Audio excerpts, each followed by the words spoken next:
See what it says here. So it says, got it. did we get any complaints that we weren't on YouTube last week? I got a couple, which is good. There it goes. It's up and running.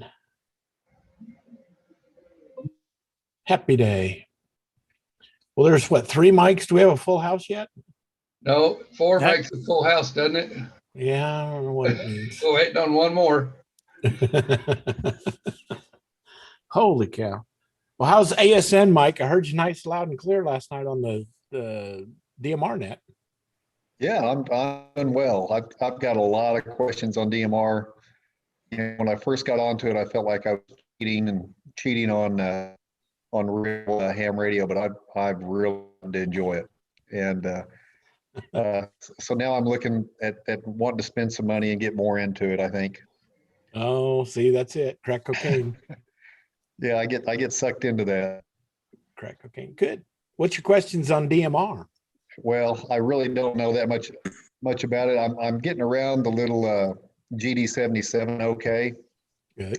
Programming it, I don't have a clue. Yeah.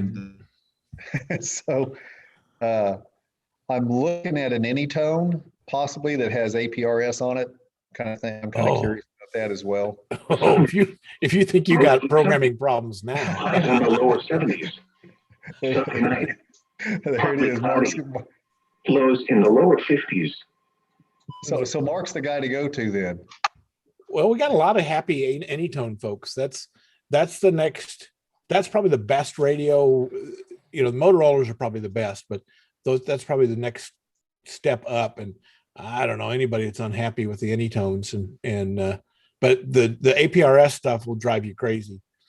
Well, I'm wanting to get more involved in Aries, and I felt like maybe that would be a good step toward that. I don't know, but yeah, it'd be fun. You would know better than me, but well, any of those are just fine. The APRS is fun. It's like if you're doing a memorial marathon kind of thing, right? That's really cool to have the APRS up and running because we can see everybody on the screen. We put all the water stations and all the places on the screen, and then you can see people blipping in from those places, and that's really cool to see that happen. And where the heck did Mike go? Oh, he's over here. Oh, I bet he's going potty. Okay, got it. Third bush from the right. Yeah. That's it. Yeah, but that's a lot of fun. I tried the little manual that came with it, and it may as well be Greek to me. I'm kind of a hands-on kind of a guy anyway, but it is a very steep learning curve, and I'm looking around the room, and I think almost everybody here has probably climbed that hill already. But I was 35 years into it when I started that stuff, and poof, it drove me crazy for 6 months. So don't feel bad. No, I'm having a lot of fun with it. So yeah, I enjoy it. Good. You were talking to the guy in South Korea, right? Oh gosh, I've talked to him. I talked to what was it today? The carrier out Anaheim today. I usually talk to 2 or 3 people all over the place every day at least. That's good. So I talked to a new guy the other day, and he said, "Hey, I spent some time over at Korea. Can you talk to people in North Korea?" And I went, not really. You can talk to them, they might not talk back. Yeah, that's true. I said, yeah, that's kind of not a big thing. And I said, however, and I told him your story about talking to a guy on a bicycle in South Korea, and he goes, oh man, if you knew what park it was, he said, I spent 3.5 years over there. I probably knew what park he was in. So let me ask you this: as far as like a hotspot, hotspot. Okay, gotcha. Yeah, are they easy to build, or I'm kind of thinking about it. The newest one, was it a Shark 3? What the heck do they call that thing? Openspot3. That's it. That one is a lot easier to do, and everybody I've talked to said that's what they should have come out with first. But you know how the generations go. That one's there. It's pricey. It has a built-in battery. It has easy programming. Life is really good on those. And does anybody here have a Openspot 3? No. Nope. This Openspot 3 guys really love those things. Then there's the Raspberry Pi stuff, which is good quality stuff, but it's a little bit like half the price, but there is a lot more programming involved, and it does. So when you say pricey, what do you consider pricey? What is an Openspot 3 these days? Anybody? Couple $100. I don't know. I was thinking they were closer to 3. Maybe you're right. I mean, $1 million. I've got an RPi that I built out that works pretty dang good. Yeah, they're those little Raspberry Pi ones that but they're, again, it's another big learning curve because now you're on the other side of that to go learn. But are you wanting to do it just mobile, just run around? Yeah. Yeah, that's let's see, display 1 here. There's that little guy, and the little ad that was there that said works right out of the box is the biggest selling point that it is. It's fast charge, USB-C. Oh, I hit the wrong button. We can't see it, Mark. Yeah, I hit the wrong button. There we go. It works smooth right out of the box and gets it all done. I don't know what we had for price here, folks. Why don't we? I think Built-in the battery. internal battery makes it a buy. You've had probably more of these than I have, Mike. What are you thinking? I like my Openspot 2, but I have to have a power source. I either have to plug it in or hook it to a battery. And one of these that's rechargeable Is a good thing. I mean, it does all of these different modes, DMR, the D-Star mode. It does Fusion, Oh, wow. NXDN, P25, APRS forwarding. Now, it also cross modes, which gets your brain even nuttier, so that you can be on your GD77 and it can convert that DMR signal into a D-Star signal, and it puts it out onto the D-Star network. Oh, wow. So you're actually talking to the D-Star system with your DMR radio. How about that? And yeah, how about that? And that's where you get complex in a hurry, but it's cool. Does your 2 do the cross moding, Mike? I don't know, but I only have DMR. So Yeah, you never played with it, but you can with your DMR. If it has this, you can go in on DMR and come out on System Fusion. So you can talk to Yaesu systems with no your thanks. DM. We're not going to be that kind of group, are we? Well, maybe we are. But this Openspot, this is the granddaddy. This is the big one. It says there's some in the shop here. Let's see what it says. Shark has been the big winner out of all this forever. 319 euros. So that's Just shy of $390. Okay. So that's close to 4 bills. Okay. That's a lot. And it's a lot, but it does a lot of stuff. It's got a battery that you'd have to buy a battery. It's got Wi-Fi adapters, which the other ones are. What's the Shark or the Raspberry Pi ones? What are they? What would it take to put one of those together? Not very much. Now, unless you get the one model made out of wood, then it's pricey. Our Pi. So I started out with the Raspberry Pi ones, and I had it working, and then Peter and I messed it up at a star party, and then I never got it going again. So now my Raspberry Pi runs my sun clock. Ah, I think it's I'll give you a third option. And no, I'm not a representative for the company, but I've done my homework on them a little bit. Bridgecom, where you get the Anytone 878s. You can get a hotspot with it, if you order it with it, they will set it up for you with your call and everything and mail it to you. When they ship it to you and you take it out of the box, it's working right out of the box for you. Wow. And that Bridgecom's of those guys are out of Kansas City area, and they really put a really good product out.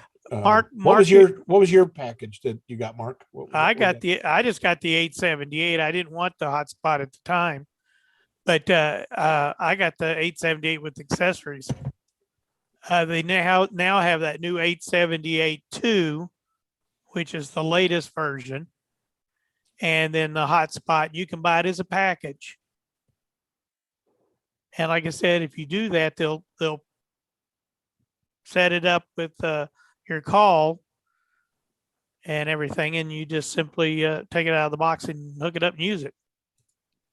And that newer one, Ed Hatch just bought one of those. He's got one, and he's stumbling through all of the APRS programming, but he likes it. He likes it. So did we help you any or no? Not really. Oh yeah. I just I'm trying to hold on to my wallet now. Oh, buddy, this is yeah. It's like anything. You're in the wrong place for that. There's Mr. Peter. I'll just tell you, go golfing. Go golfing or sailboating, one of the two. Yeah. I see you didn't want to talk to us last week, Peter. I turned it on and I was reminded that I had other duties as assigned, and I was going to come back to it, and I never did. Well, we missed you. Well, thank you, I guess. Who's been doing 6-meter FT8 today? Excellent. I called the Canary Islands station and called, and finally I had to use the facilities. And so I hit halt and I wandered away and came back, and he'd called me back twice. Uh-oh. You got to build it into a chair, Peter, that way you never have to leave. No. No, but it's been 6 meters. It's been just crazy on FT8. And the signals are strong enough. There should be a lot of SSB on too. I mean, I've got S7 on here. I don't know who's making all that noise, but I mean, there was a lot of waterfall there. There was a lot of background noise early on today. Well, there is, but FT8 don't really care about that. So no. Let's see. Who are the big signals? K0YL, 27 decibels. That's a good one. WD5G at 31 decibels. Gee, I could hit that one with 10 watts. He's straight north of you at 40. Yeah, he is. Wow. Yeah, I saw Maine on there earlier. Maine's one of the last 3 states I need. I thought I saw a K6, but he wasn't there very long. It hasn't favored that direction. There's been a lot of Caribbean stations in, and then, like I said, Canary Islands were in earlier today. Venezuela, Cuba. Yeah. A lot of XE stations. Yeah, a lot of great stuff. Yeah, but nothing in the Northeast that you can hit for some reason. No, I saw a Maine station earlier, but he didn't see me. So he's that would be number 47. 47. Yeah. I'm missing Maine, Hawaii, and Alaska. Those are the 3 I'm missing.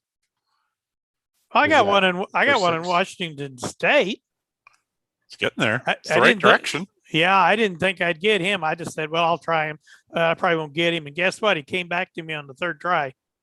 So it's the signal report I get back is always lower than what I send.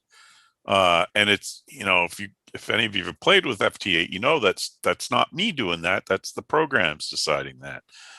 So my antenna is always marginal, but I'm always amazed at just how many people answer you. How many watts? All of them, 100. How was you doing? I was doing 50. Yeah, and that's not a lot different. I mean, that's only a couple dB. 3 dB, 3 dB, yeah, half an S unit. half an S unit. Yeah. Well, it's 3 dB on here, but you Yeah. actually see the dBs. But yeah, it's fun. But I mean, look at that waterfall. It looks like 20 meters. Yeah, it does. And notice it's on the lower end and it's really populated too. Seems like, yeah. It's not the upper end, it's the lower end. Well, yeah. I mean, most people don't.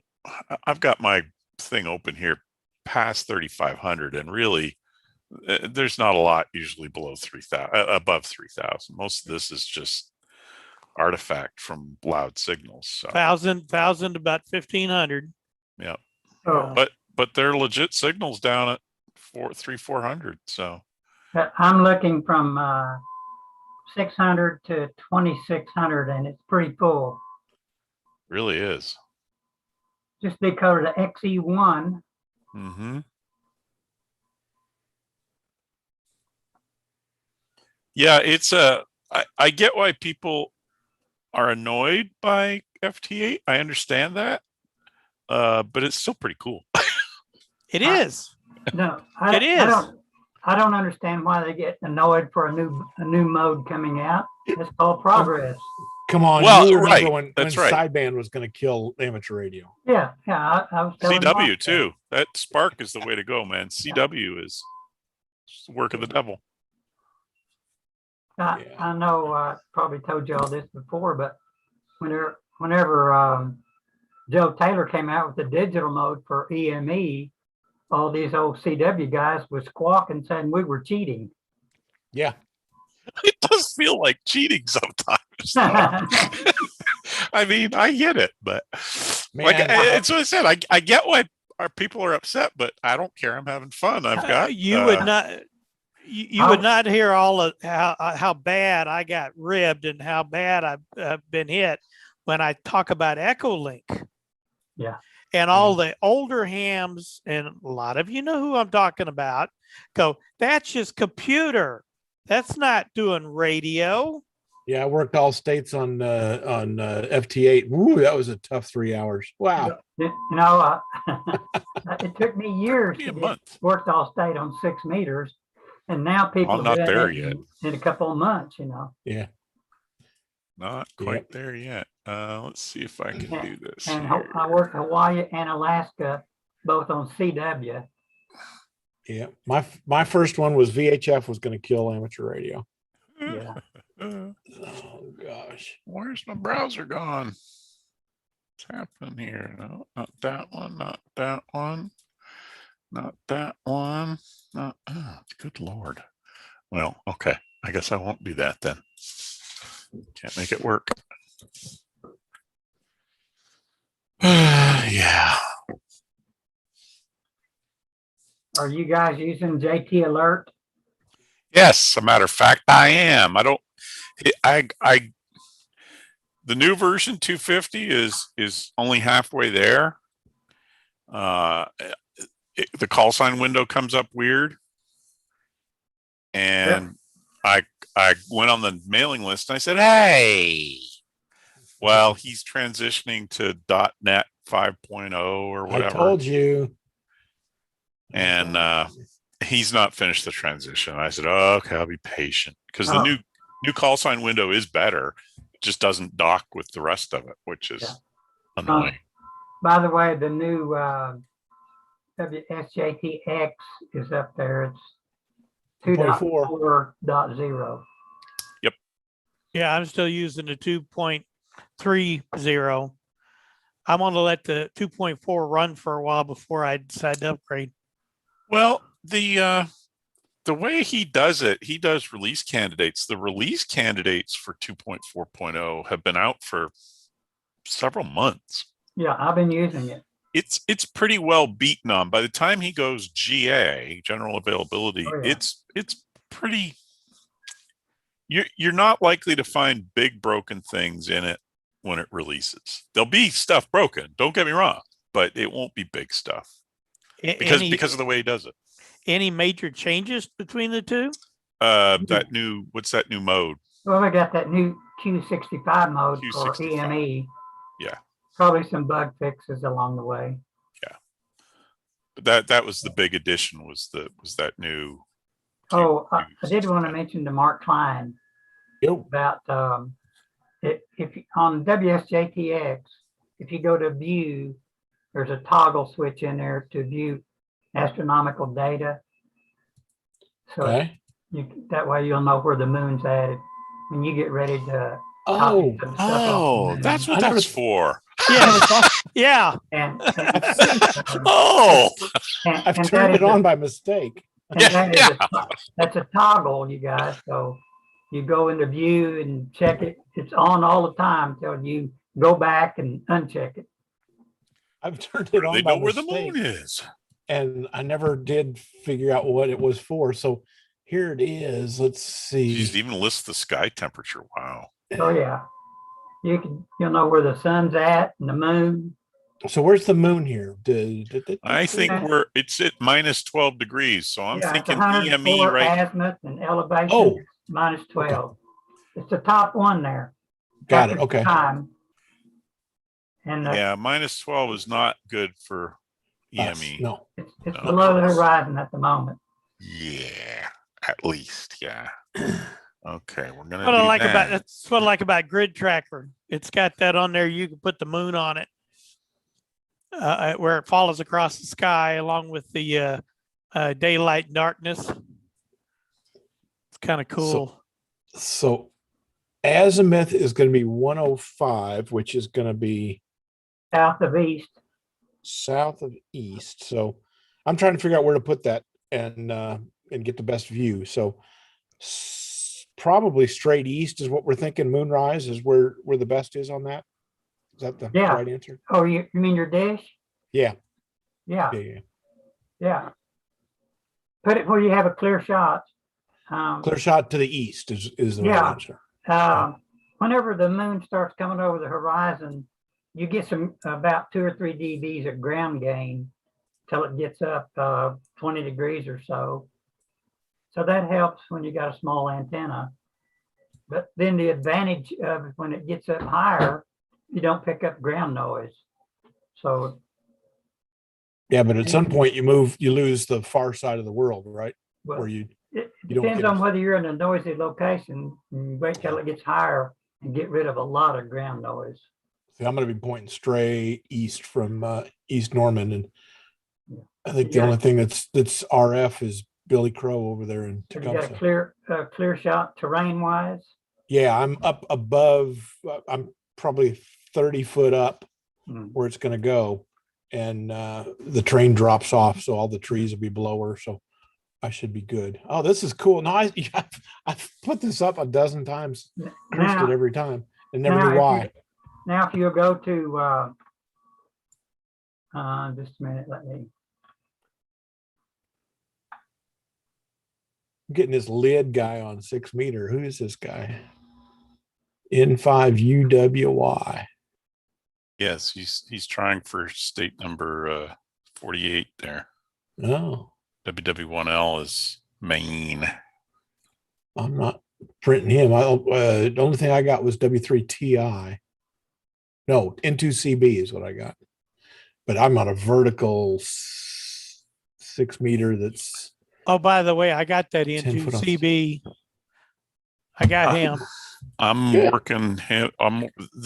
My dipole is pointed at like lengthwise, like the wrong way at Maine right now.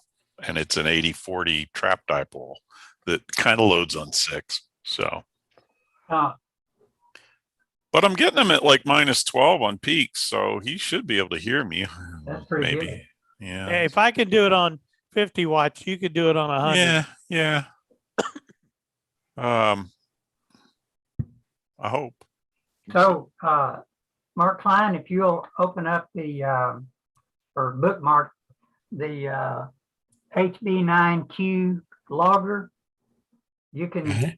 can click on what band that you want to operate EME on and see the activity. I'm on 432 right now. Of course, the moon's below the horizon, but once you get that bookmark, you can open that up and see what the activity is.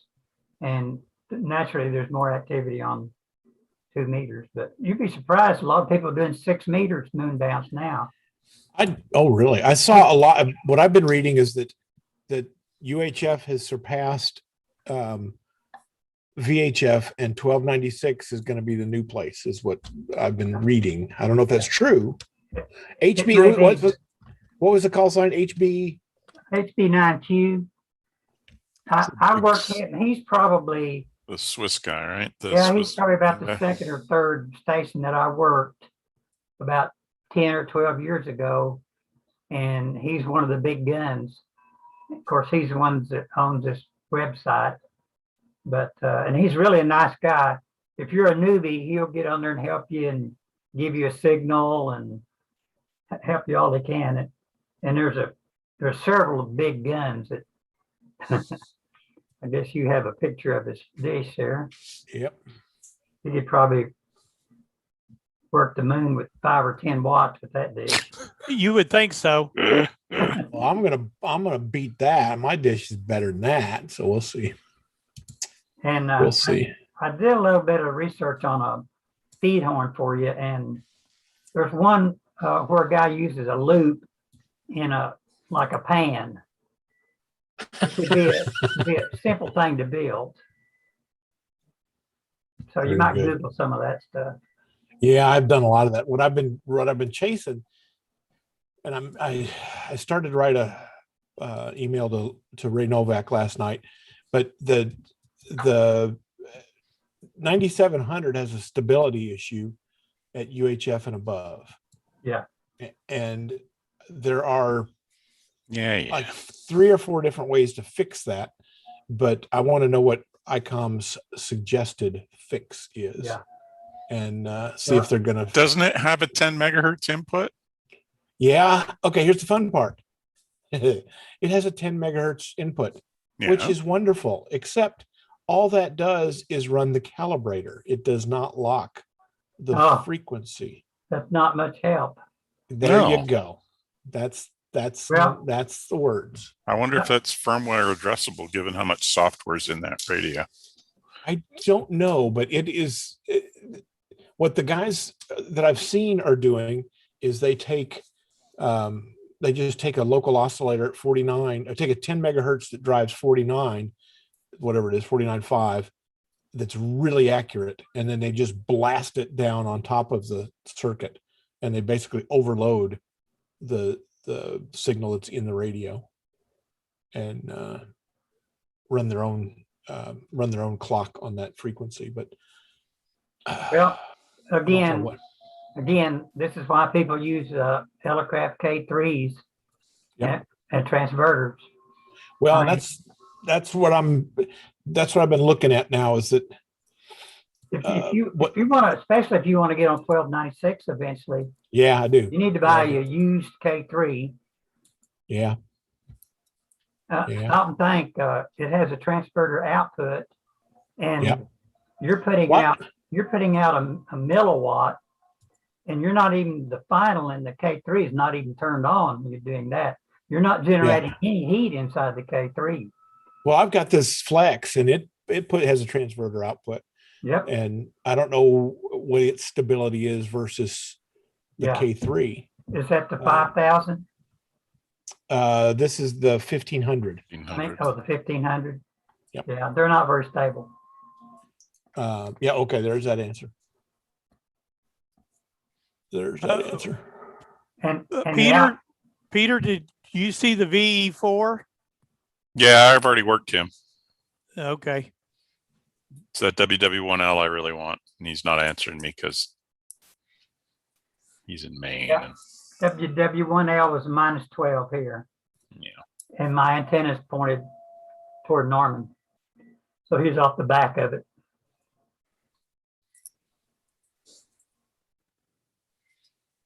Nice to see 6 meters open though, isn't it? Yeah, it is. ND0B, who's that? That's Sherman, our Sherman guy that does our reports in Colorado. Oh, okay. N0DB, no, N0. No, BB, no. Is that what you said? Yeah, Oh, ND0B is, ND0B. yeah, Yeah, yeah, that's him. that's him, yeah. Yeah. He's one over. Oof. You know, if I turn off my LED lights, I get a lot more signals. Look at that. That's pretty cool. The Ken, the call sign window on the new one, on the new version of JT Alert's a lot more detailed. It gives you a lot more targeting info because it'll show you if somebody's calling CQ or if they just said 73 to somebody, or if they're looking for DX, it's a different color. Oh, you mean on the JT Alert? What did I say? I'm sorry. Yeah, that's what I meant. Yeah. Yeah. Yeah, I like that. yeah. The nice part, just telling you that who's CQing is worth a lot to you. Yep. And the fact that you can right click on it and bring it up in QRZ immediately. Yep. Oh, that's a good idea. Yep. That's a good idea. There, let's put some signal over there. Look at that. Diggity. There's a New Hampshire on there too. Yeah, New Hampshire. No, I just Maine and the two newcomer states. Yeah. Well, I did some more experimenting on being able to braze aluminum. I finished building. I built a 435 megahertz satellite. I saw your picture there. And this time I used a hairpin match, and this is the first hairpin match I've made in probably 15 years. I built one for a 6-meter antenna years ago. They're a little bit more difficult to build, but whenever you build it on the ground and tune it and put it up in the air, it does not change. And that's a plus. Mm-hmm. Yep. Yep. Yep. No, that's a good looking setup. Well done. And I used the VNA to tune it because I didn't use a computer program to design it. That computer program that we were looking at, it won't design a Yagi that's, I don't know, under 5 feet or something like that. So I just kind of guessed at the director, at the reflector and director, and after that I laid them on top of that square boom and slid them up and down the boom till I got real low SWR of the VNR. That VNR really works good for that. That VE4DXR is 27 dB. Who? The guy from Manitoba. 27 dB. VE4DXR. Oh, yeah, I see him. Good Lord. My antenna's pointed away from him. It doesn't matter. Well, he is,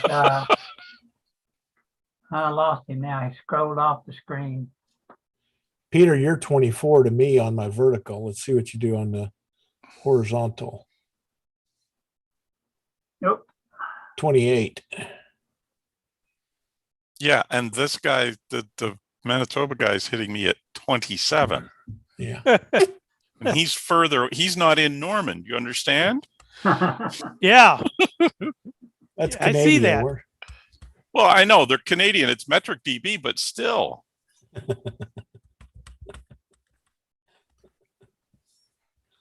The guy in Maine, though, man, nada. You know, the one thing I notice on there, I know I'm not doing anything but 50 watts, but Nothing wrong every with it. every time I try to make a contact with somebody comes in and bumps me off. My strategy has been to lock my transmit frequency. I'm not going to say I never move it. I've moved it around several times, but I generally leave it there. Once you find a clear spot, just leave your transmit signal at that clear spot, and then just click on people and listen on theirs, obviously. But rather than trying to hop around, that's been successful for me. Yeah, I pick a clear spot and try to stay there as much as possible. Yep. unless somebody clobbers me, Unless somebody clobbers me. but that would never happen. Yeah. Yeah. Right. Okay, I looked up ND0B, and that's not who I thought it was. There's a couple of them in Mexico. That guy's in North Dakota, and North Dakota is kind of hard to get sometimes. Yeah, it is. Oh, excuse me. Oh, there's an old Virgin Islands call, KV4VT. Get him, get him, get him. I don't need it. He's not in Virgin Islands, but Hmm. I don't think. Maybe he is. He's not showing up on my thing yet.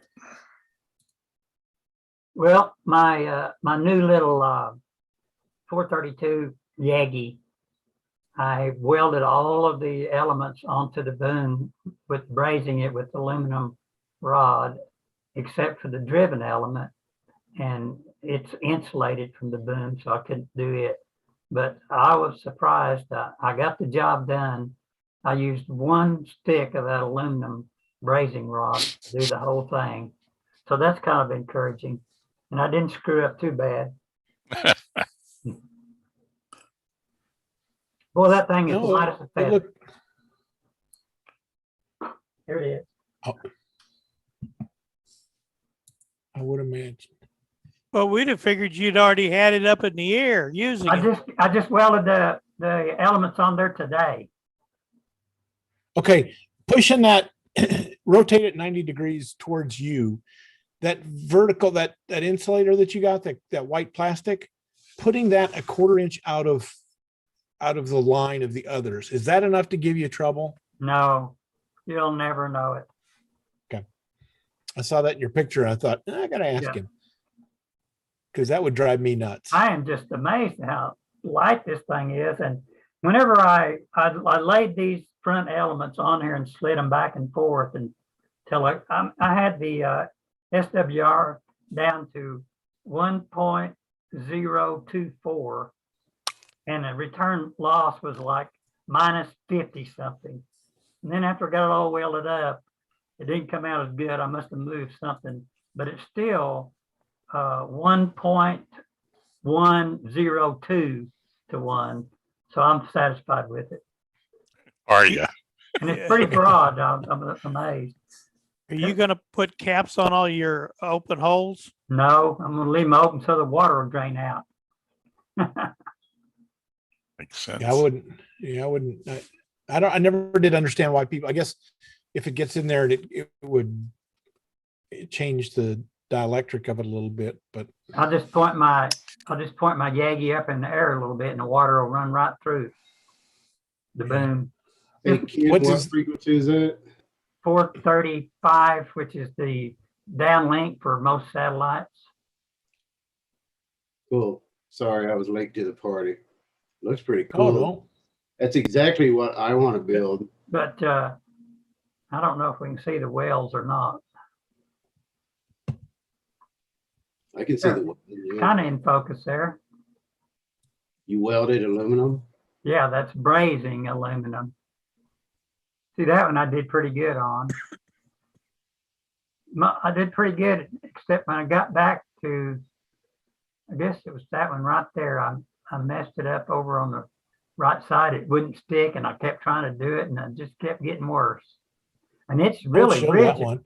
I'm just really amazed at how strong that sucker is too. You know, it's a good solid weld that weighs nothing. Put a handle on that thing and make a really good satellite. And Put a handle on it, would double the weight. probably so. Tell me, put a handle and a handy talkie on there. So do you have this documented, or did you just pull that out of your head? No, it's not documented. It's just that was all scrap material, and when I started out, I was just going to test out and see if I could braze aluminum elements to the aluminum boom instead of bolting everything together with screws and brackets. Trying to figure out an easy way to do it. Well, looks pretty good. What'd you use for a torch? I have a little acetylene brazing torch. Okay. I've had it for 40 years. And It costs $35 to refill it, and I refill that thing about once a year. Could you use like a hand propane torch or MAP gas? The MAP gas will work, but the if you're trying to weld a large area, you know, like this was just a experiment here, but the one that I'm going to build is going to have a 14-foot boom that's 1.5 inches square, and that sucker is going to be dissipating a lot of heat away from my place where I'm welding. So I don't think you could do that with a propane or a MEPS torch. No. Suck that heat away from there. You have to get it up to, I can't remember, somewhere around 800 degrees. And you get the metal hot, and then put the aluminum rod on the metal. You don't even need to put your torch on the rod at all. And one of the problems is the boom takes a lot more to heat it up than this little bitty element. So you have to be careful and not cook your element while you're heating up the boom. So I C-clamped the element on there and then took a square to make sure it was on there square. And then I welded the side away from the C-clamp first. That worked out okay. It didn't melt the C-clamp too bad. The paint was kind of smoking. That's a little warm. Yeah. Yeah. Hey, Peter, there's a I see him. W1NG. W1NG is 15 dB. You can get him. Not Okay. seeing him. I'm seeing That's the guy that's- WW1L again. That's the guy that said he didn't have a 6-meter antenna 2 weeks ago. What'd you end up building, Mark? I got a Squalo. Oh, did you get it built? It's done, sir. Evidently, it works pretty good. I know it's a good looking antenna, Mark. You showed it to us last week. It was really nice. Yeah. You did a good job on it. And How high in the air is it? right at, I'd say 15 feet. Just about rooftop. Right at rooftop, yeah.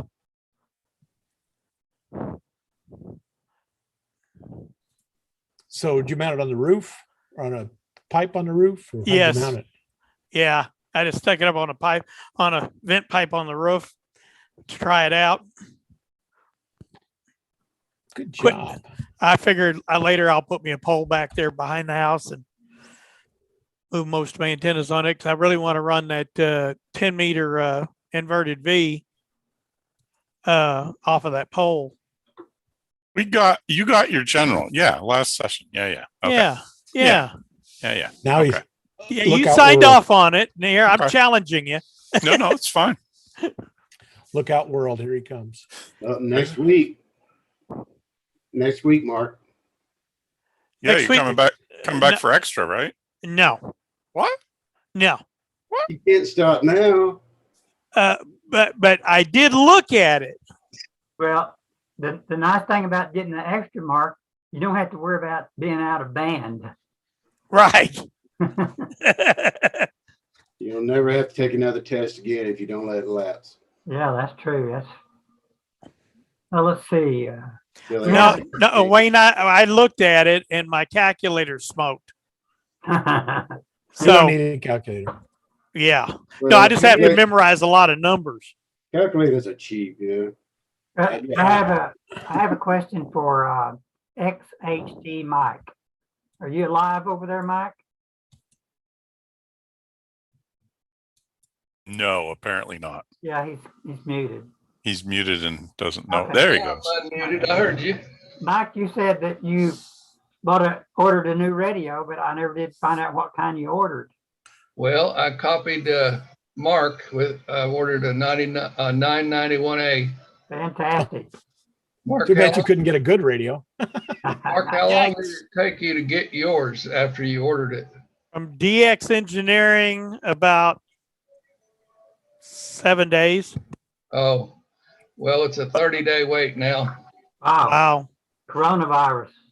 Well, yeah, Or they're part that far behind shortage. in manufacturing, I think. In manufacturing, they're probably short on radios Yeah, because they were selling them like crazy when I got it. yeah. It says it'll ship on June 25th, which give it another 5 or 6 days. I don't know where it's shipping from. But Well, if they come in though, you'll get it early. yeah, You got it from DX Engineering. They're good about that. I think I used them. Let me see if I can find that email. Peter, that 432 antenna you've got, I looked at it. I think it was on DX Engineering. It's a pretty nice looking antenna. It's the Cushcraft? No, Diamond. Diamond, yeah. Diamond. Yeah. Diamond. I can't remember how many elements. A bunch. I want to say 15. Yeah. I think I got 10 on 2 meters and 15 on 70 centimeters. And it's, it's not, I don't think it's cut for the bottom of the band. I think it's cut for FM. Probably is, yeah. But I've got it mounted horizontally, and I'm just going to pretend that it's cut for 432. Have you ever checked the SWR on it? Why would I do that and ruin my good feelings? Now, I don't have anything that runs that high. I didn't either, and that was part of my problem here. I ordered the sensor for the W2. That's an aircraft watt meter, so that I could do that, and I got it today, and it correlates with the Victor Network Analyzer. So I was pretty happy about that. Okay. I didn't really have a way to check that antenna that I've got up there, that 10 element made out of copper, but the SWR on it is about 1.4. So I'm pretty happy with that. Yeah, I'm certainly not going to climb the tower and try to fix that. Not at 1.4, no. But I do have it up high enough now, and I can rotate it, which is a good deal. Yeah. Hey, Ken, I got a question about that 435 antenna you have there. I can't see you, Peter. Yeah, let me We turn can never see him. He's probably mobile. International man of mystery. Put some clothes on, Peter. Yeah. Oh, jeez. I'll do that later on. But no, I heard part of it just now on the YouTube stream. But hold on, were you saying you were tuning the element spacing using the VNA? How do you do that? Because when I tried that before on some other antennas, I could come up with whatever SWR I wanted by changing the spacing, and it's totally off the calculated distance to get it out of phase, in phase, out of phase kind of thing. Okay, I built a lot of antennas, and I know that the reflector for the low end of the band, which is where I operate, is somewhere around 14 inches. So that's where I started for the reflector. And then I built a driven element, and I mounted it out. I had it pretty close to start with. I ended up moving it out, but the VNA was right on the money. And after I got through, it took me a while moving elements around until I got the SWR and the frequency, because this match is kind of hard to get the frequency and the impedance correct. But after I got it, I had rubber bands holding the elements on the boom, and the driven element was screwed down. Reflector was the one that I soldered, aluminum raised on that. Yeah, you're talking about raising. That was my first experiment, and it's on there a little bit crooked. But after I got through, I then hooked it up to the output of my transverter, and I had this antenna on the trash can here in the ham shack. And the SWR, by using the Elecraft watt meter with the new 70 centimeter sensor that I got, is right on the money. So that VNA, I tuned it with the VNA, and it matches the SWR meter. So I was very happy about that. And Okay. this Yeah. was the first time that I was able to check the SWR on the antenna that's on the tower. And I knew it was close, but you know, when you build an antenna and you put it up in the air with all the metal that's on that tower with all the other antennas, I figured it would change, but I had no clue as to how much until I got this sensor for the Elecraft watt meter. Well, the helicopter, yeah, to get your forward and reflect. Now I can monitor it, but Okay. the I guess VNA what- is right on. It might, you know, it might be a little harder if you're trying to do a HF antenna. Of course, this No, yeah, I know. I'm talking UHF and up because what I'm trying to get at is that I've done it in the way above UHF, and you know the SWR looks perfectly what you want it to be, but the pattern, you know, you end up having really weird lobes and things like that. Well, You get me? You know, by right, then, you know, especially on a multi-element Yagi, you want the directivity straightforward. But I found that if I end up playing with the element spacing, that's way out of calculated, I get a good SWR, but the pattern ends up being really weird. And this was in the gigahertz range where you know you put it on a. This is where you have a table. Where it's on a table where you could pick up the field. It was measuring the polar plot of the Yagi. what kind of No, this was lab years and years ago in the lab where it was showing, you know, where you can get the right power out, but you end up having a very weird antenna pattern. Yeah, I know what you're talking about. Yeah, I was just wondering if there's any way around that other than, you know, just sticking with the numbers. And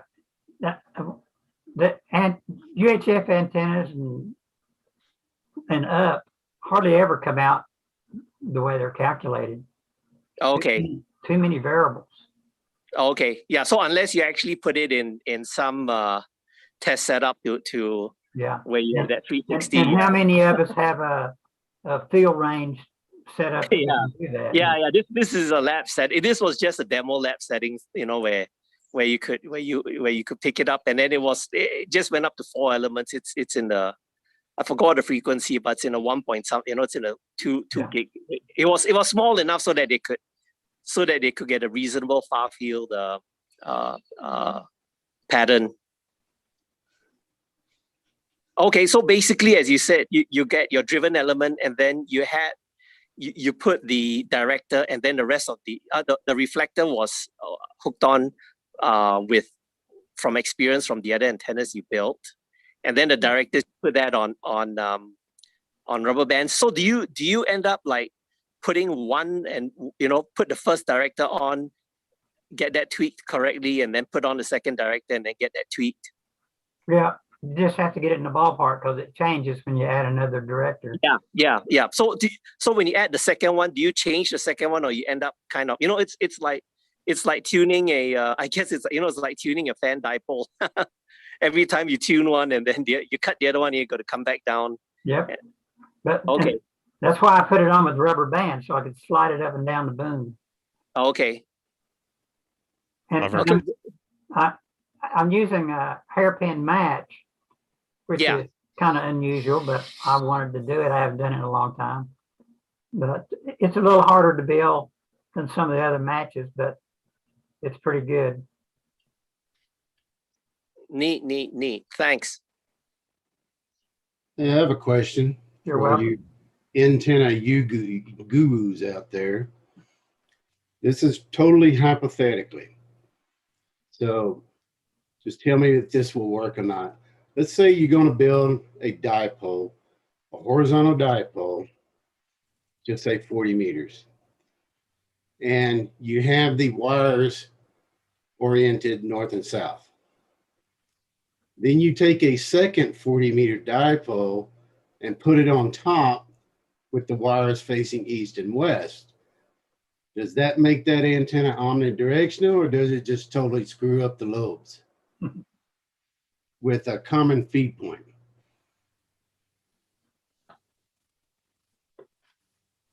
I don't know the answer to that. Nobody want to tackle that? You could do that, but you'd have to phase them. But my question is, why would you want to do that?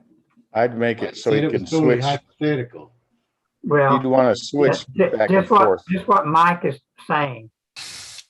Have two coaxes and then you can switch them and go Okay, two but different why? directions. Why would you want to? Hey, Why Peter could you Law, not? yeah, Why could you not feed it with the common feed point? because you have the impedance. Yeah. Now your impedance is you're putting 250 ohms in parallel. You'd be 25 ohms, you'd have a big mismatch. Okay. Hey, but See, well, and that's the answer I was looking for. Why but- couldn't you do it? Not whether it was feasible. You could put a 2-to-1 balance on it. Alan, yeah. Hey, You could- Peter Laws, You quick could fix- question. Peter Laws, it doesn't one of isn't that basically a turnstile antenna that one of the WWV frequencies operate on? Have they got a turnstile on one of their frequencies? Really? Oh, I don't thought know. I think so. I'm not sure that would have the same because the turnstiles, aren't they loops? The individual arms are loops or something? I have no idea. Yeah. Okay, I'd have to look up what a turnstile is. I built a turnstile for satellites before. Yeah, it's like an egg. Yeah, it's not like an egg beater, but it It works the same as an egg Isn't beater. it? I Yeah. thought, yeah. But, well, better yet, instead of doing it, Wayne, like you suggested, would be to do like Mike said, is to have two coaxes and switch it. That way you're putting more signal out in the broadside from that, which would put 2 or 3 dB more signal in the direction that you want to go instead of being omnidirectional. Well, and I understand that and using two coaxes, but let's say if I were going to do it and I just wanted to see if it would work with a common coax. And the other alternative is to build a rotatable 40-meter full wave dipole 66 feet long out of aluminum and feed it with a gamma match. And I know somebody that's done that. And it's in my backyard. 66 feet of aluminum. Yeah. The antenna in the picture is from an old ARRL article. They put the WWV for a long time had a 25 megahertz signal, and then it was off for a long time. So long that they took it off the announcement, the frequency announcement, and then it came back, and it looked like at least at one point it was on this turnstile. Now that's a 4-year-old article already. It may still be there because the 25 megahertz signal on WWV is considered experimental. So I think it was just like, hey, let's put the old turnstile back on the air type of thing. But that's one for 25 megahertz. Yeah. I So- put the article next one where it describes the antenna in slight more details and that's Okay. the other one's from 2017. They say Yeah, it's basically it's basically just two dipoles. Yeah, it's simpler than I thought, and it would be like a cross dive. Yeah, you got to do the impedance stuff, but yeah, it kind of would be just like two dipoles. Okay, so how would the lobes be? Would it be kind of like a 4-leaf clover type situation? It'd be like two No. dipoles at right I angle to don't each other. know. The lobe would be right angle to each other. Well, I understand. Well, but there's not You're much gonna have lobe on a something that's dipole, gonna right? I mean, overlap. No, figure 8. Yeah, figure yeah. 8. So overlapping eight's what I figure meant eights by- is like a big circle. So Yeah, figure 8's what I meant by 4-leaf clover. So yeah, that's kind of what I was thinking. I don't know. This just popped into my head today, and I thought, hey, you know what? I wonder if these guys would know. You could definitely do it, Wayne. build it and let us know next Tuesday. Well, Right. it'll work. And then go get yourself 140 feet of aluminum.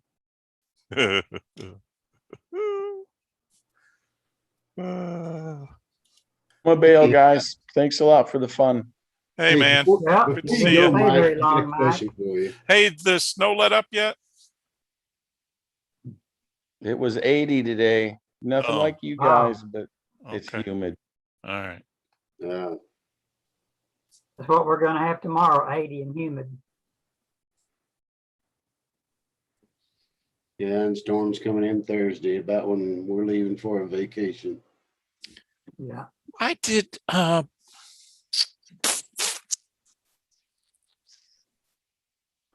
Peter, you worked.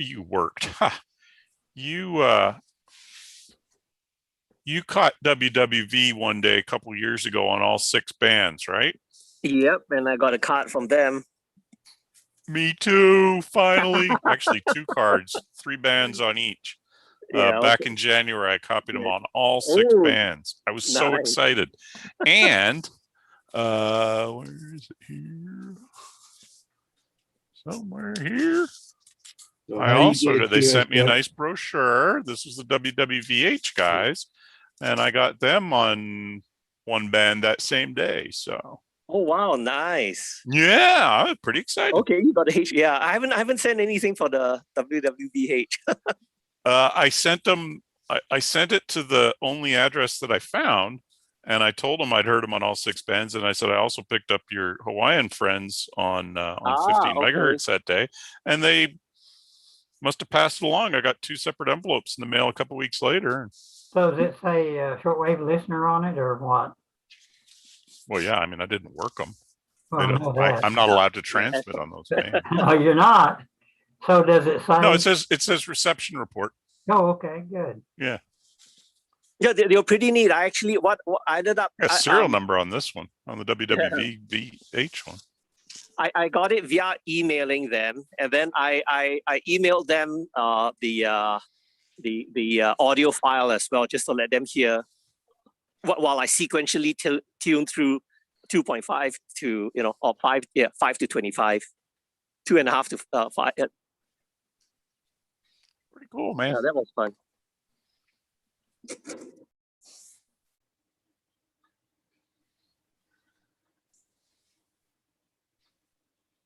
Yes, I've listened to them long enough that I can remember when they said 25 megahertz on the station ID. Yeah.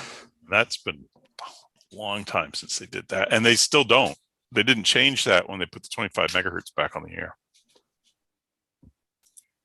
So what frequency did you copy Hawaii on? 15. 0.0000000000. Have you, Peter Laws, have you ever caught BPM from here, the Chinese time station? I've never tried. I've heard CHU on CHU is on their bands, own. Yeah, but I've never tried any of the other. JJY I think is still on the air. Yeah. BPM and I forget what's the M something over in England. I don't know if that's still on the air. Yeah, it's interesting. I haven't tried that hard, but interestingly, from the other side, when I'm in Southeast Asia, I can hear BPM, and then on top of that, you hear WVH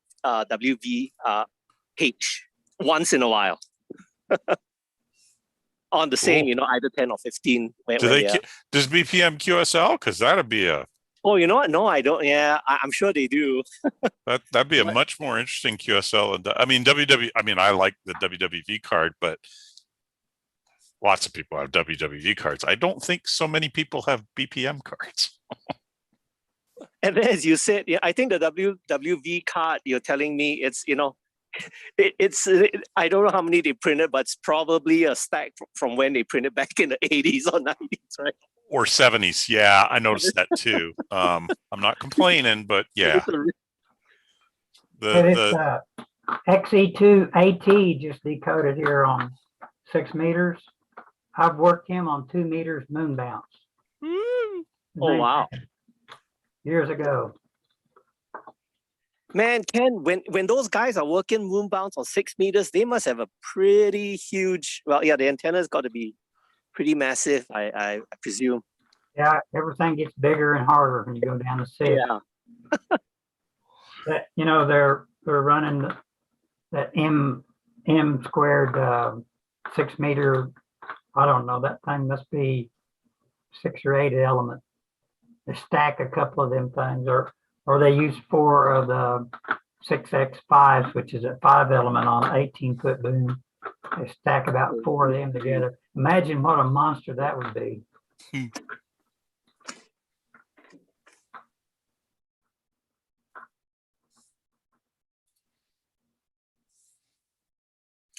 I looked at that Elecraft watt meter, the W2, and then I looked at my W2, and I don't have enough numbers on my W2 to buy that W2. So it's an expensive watt meter, man. Yeah, it is. All of that Elcraft stuff is too expensive. And the sensor's not cheap either. I think it was a couple of $100 if I remember right. $400 for or over 400 for the thing, and you get one sensor with it. Yeah. And then every other sensor is like, I mean, one sensor covers all of HF. Yeah. But then there's a 70 centimeter one, and there's a 2-meter one. And, yeah. Well, I think the one that I bought covers 144 to I don't remember how far. Oh, okay. Up it goes. It goes from 144 to 450 megahertz. Oh, okay. So 3 bands. That's not so bad. And then the HF one covers from all HF and 6 meters. For another $200. Yeah.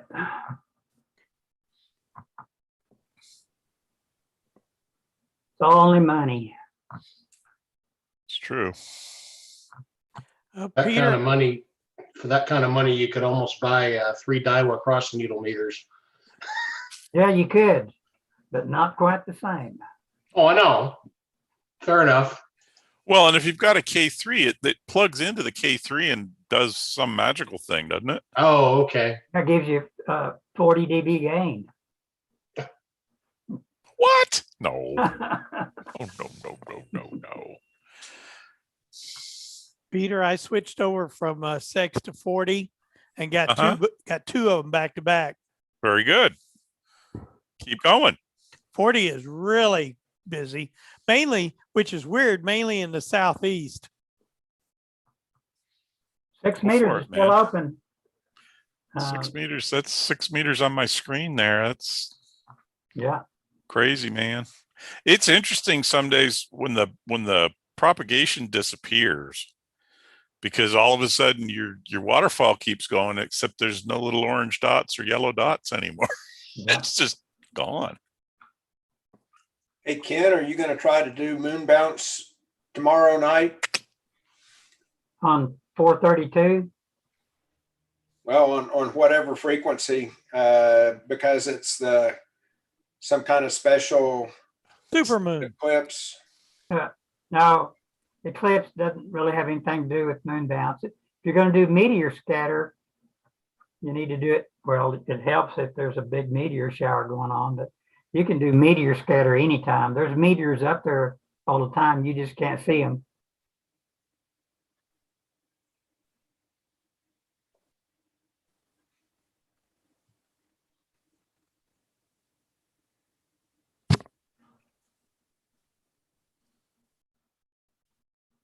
So Mark Clayton, what are you making these contacts on?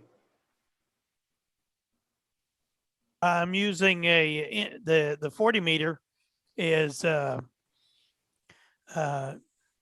end-fed. Oh, but you're doing FT8? Yeah, FT8.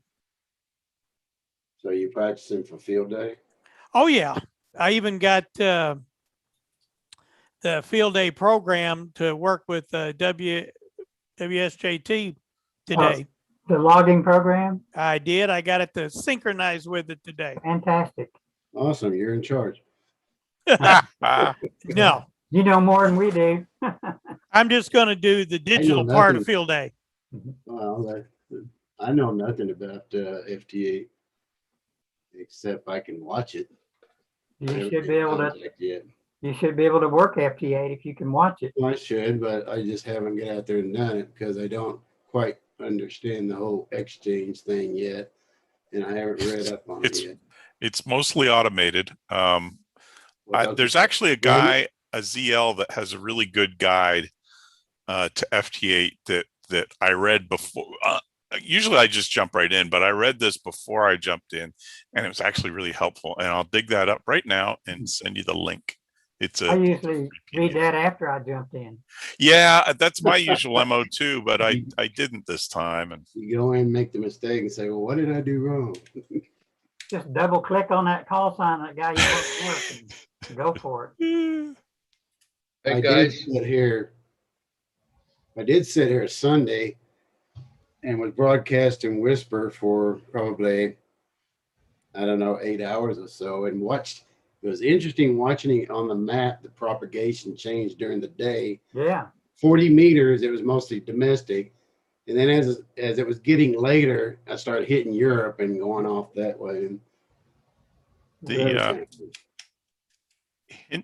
Hinson's tips for HFDXers, FT8 Hinson's tips for HFDXers is in the chat window, and it's a free PDF, and he keeps that updated. He even puts a change control document thing in it. Yeah, I watched a YouTube video by a guy, and I don't remember if it was Dave Castle or whatever, but I didn't quite get the gist of it. This guy it's pretty comprehensive. I see he's updated it. 81 pages. Yeah, but there's a lot of appendices in there too. I'll just download it and read it later. Or pick at it. I mean, you have to read the whole thing. But well, if I download it, I can do searching in Adobe. Here is my window here. Here we go. His that's the club log uploads.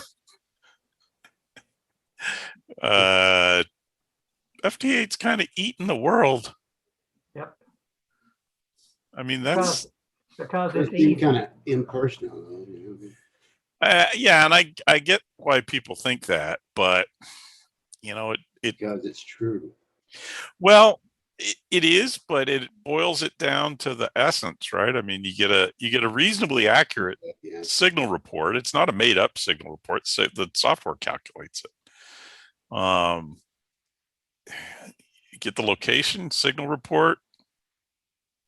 73. I don't know. I don't know. I'm just giving you a hard time. I don't want to talk to any of you people anyway. You're doing it right now. I know. This is all I need. Yeah, that's right. That's all I need. Yeah, that's a confirmed too. So, but at least here we know each other, right? And we can see each other, right? And, well, not Peter K, but yeah. Yeah. Well, that's why none. Yeah, you got to bring back fast scan TV. Then it's got to get through RF. Hey, Ken. Oh, sorry, real quick for Ken, bringing up Carl's comment about tonight or tomorrow morning, today's the eclipse, and then the main thing is being the super moon. That would be the peregrine moon. So that's about 10% closer. Is 10% closer? Does that make any appreciable difference in signal? Because it's like 27,000 miles closer. Yeah, that helps. Yeah, it helps. Yeah. Yeah. So it's supposed to be it's supposed to be the peregrine moon. Well, for today's full. Yeah. Okay, so that helps. Yeah, as you said. Still takes more than 2 seconds round trip, though. Well, round trips, add an additional 50 to 60,000 miles. How many fraction of a second is that? Third of a second, right? Yeah. 186, 282 per second. So. Yep. Yeah. Whenever you're working EME, a lot of times I have decoded signals that I could not even see on the screen. But some of those big guns, you can hear them. And they keep, you can hear the tone coming off the moon. I think I told this story when I was in college back in the 90s. VE3ONT was on the big radio telescope in Algonquin Provincial Arecibo? Park. No, Arecibo? that's up in Ontario. Oh. Not that big a dish. Mhm. And we all went up to W5YM and pointed the Oscar antennas at the moon, and we could hear CW Oh, yeah. off the moon. Yep. I mean, Yeah. I've worked CW off the moon before. crazy, man, crazy. So check this out. I read a little short blurb the other day about a guy that was running FT8, talking the word on FT8 and bragging about using his 1,000-watt amplifier. And I'm thinking, you don't really need that much power for digital. It was just craziness. No, but a lot of them do it, and that's the problem that Peter was having with that EA. I guess EA8, yeah. Canary Islands, was it EA8? Yep. A lot of those guys are running 500 watts, and I'm sitting here running 80 watts. I'm hearing them, and they can't hear me. And I'm not going to run more power than 80 watts. No, me neither. Well, when I was running Whisper the other day, I was running 60 watts. And well, on Whisper, I 60 was watts hitting is South a America. lot. It's really probably not good for the finals in your transceiver to run 60 watts with a key down of 2 minutes. I'd back off to 40 watts. We used to have that problem with PSK 31. These guys would get on and they'd run 200 and 300 watts on PSK. That's ridiculous. And they just blow the band scope up. I mean, their signal was half of the band. Yeah, they got harmonics and radiation all the way across the band. All the way across the band. And people would get on and tell them to turn your power down. And then to make it worse, Phil, they're overdriving it. Yeah. Yeah, they got the audio turned way up. Yeah. Off of the signal link box. So they're overdriving the transmitter. I couldn't figure out why I couldn't see the call signs on my program that I just brought up. I'm just listening on 6 meters. And I reset my computer clock and synced it, and now they're showing. Yeah, you need absolutely. You need a clock program. Some minutes behind. You need a clock program that does that for you. Yeah, I'll post a link to a good guide to setting that up. Well, I got this. Does that? I got a GPS. Is it hooked up? Is it hooked up to your computer? Not to this one. Oh, because if you've got software to read that, and set your clock by it, that's great. So is it a USB mic? Yes. Well, that would really be good when you're going portable field trip. Yeah, it's USB, and it's right now it's plugged into the Pi. Yeah. And the Pi can't hear any of my radios. I have to get me one of them. I guess I'm an Amazon type guy. Yeah, I think that's where I got mine. Me too. Hey, Peter. 40 meters. Which one? You. KE8KW out of Maine. Oh, I've got Maine. I've got Worktel States on 40. It's 6, man. 6 that I need. Can you call him and message him to go to 6? Would he even read it? Trying to find my Hey, Peter K. I appreciate you confirming the contact with me from 4 years ago. Better late than never. Are you doing a thanks QSL or please QSL? I'm sorry, I didn't understand that. Oh no. Is that a contact I need to confirm, or you're thanking me for the confirmation? You, yeah, I thought you did confirm it.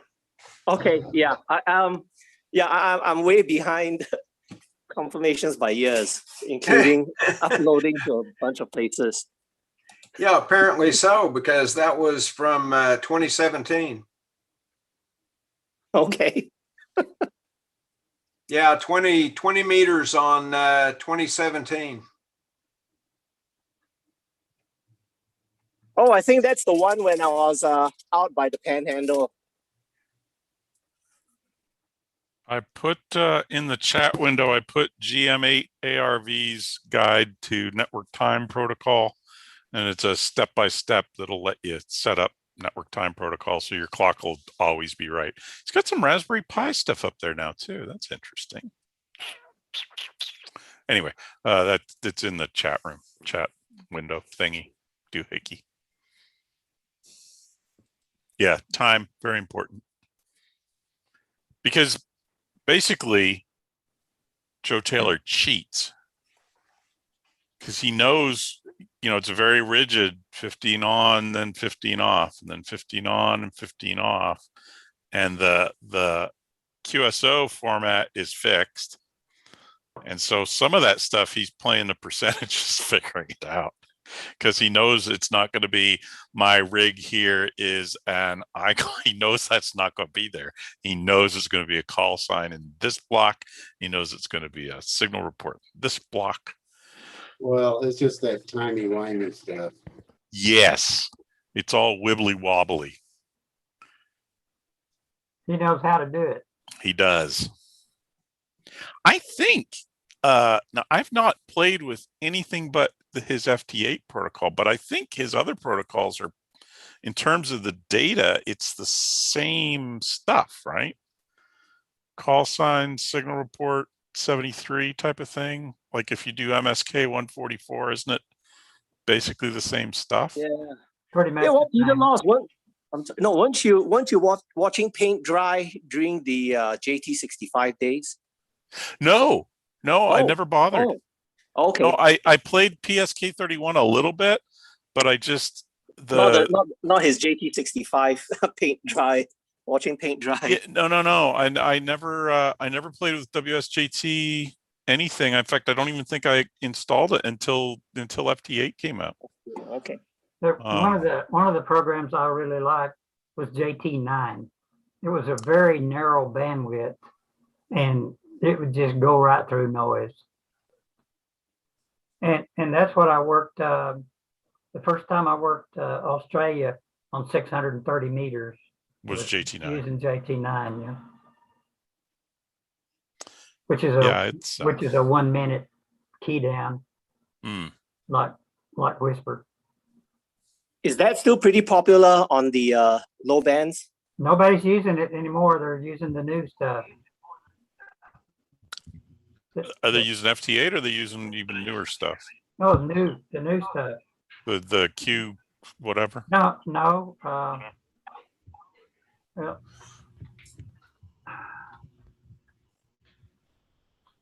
okay.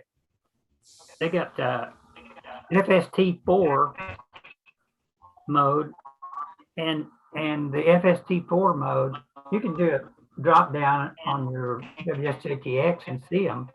But you can change the transmit time on a lot of them. This FST4, you can change the transmit time from maybe 30 seconds. I don't know for sure, but I know from 60 seconds to 1800 seconds key down. Yeah, there was some that weren't even legal in the US, right? And I was a beta tester for that. And that's right. I worked Australia using that the 300 second one where you key down for 5 minutes. And I tried the 900 second one. Man, that just killed me. I couldn't sit around that long. You could go eat and come back and still be working on it. So, and then the whisper modes are they have the whisper modes for that. It's FST4W, and they got a 120 second one, which is 2 minutes, and then all the way up to 1800. You leaving, Denny? Bye, Denny. 73, he's muted. He never speaks anyway, so. But anyway, yeah. I do, but just not very often. Look at the pull down and you'll see. Go to the other two nets. We'll see you gentlemen later. Bye.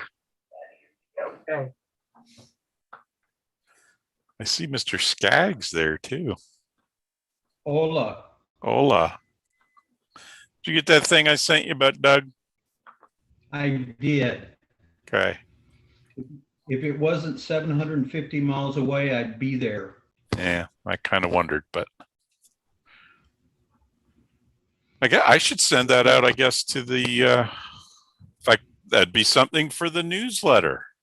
It might be something for the newsletter. You could also, you could take your little phone and stick it to your shirt, and you could Zoom from the thing. It's an idea. I don't know what happened to Mark. Seems to have disappeared here.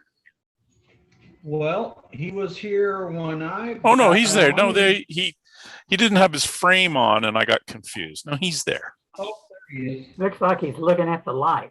Yes, go to the light, Mark. Trying to get a suntan from that light. He's on a net. He's in a different conversation. Yeah, he's in a different setup at the moment. Okay.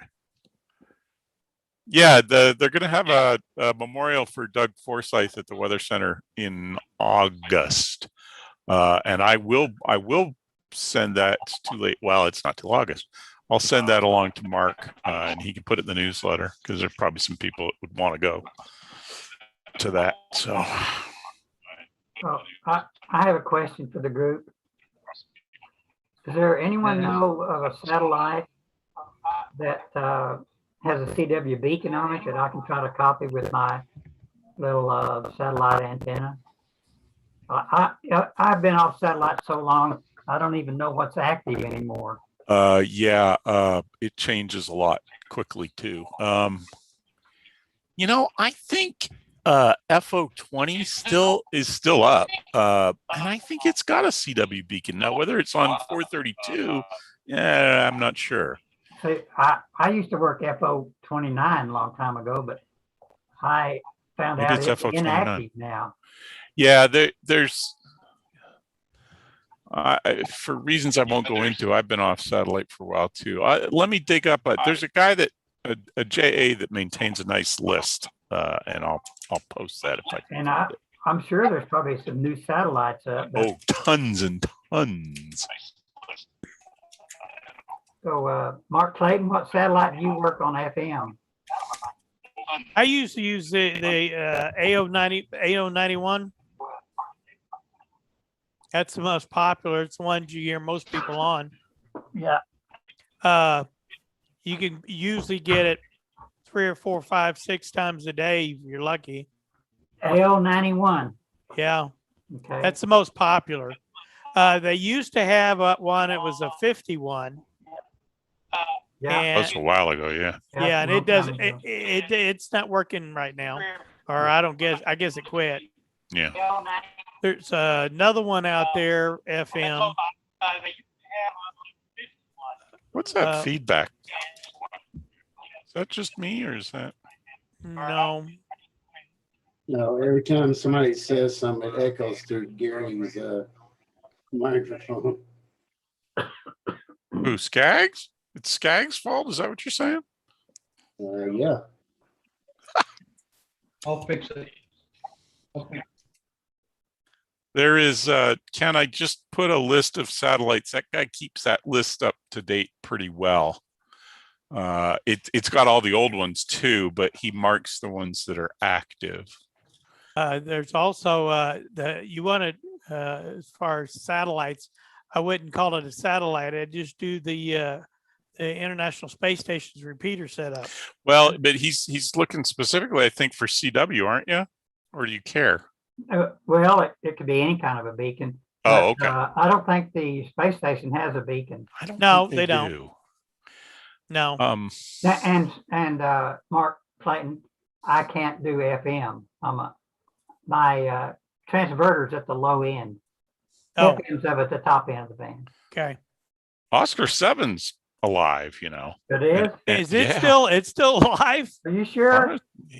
Last I knew, yeah. I mean, it has no batteries anymore. Yeah. So if it's eclipsed, it's not there. But if it's in sunlight, and it, you know how the precession of those orbits go, it goes into sunlight for a while and comes out of sunlight for a while. Yeah. But last I knew, if it's in sunlight, it's got power and it talks.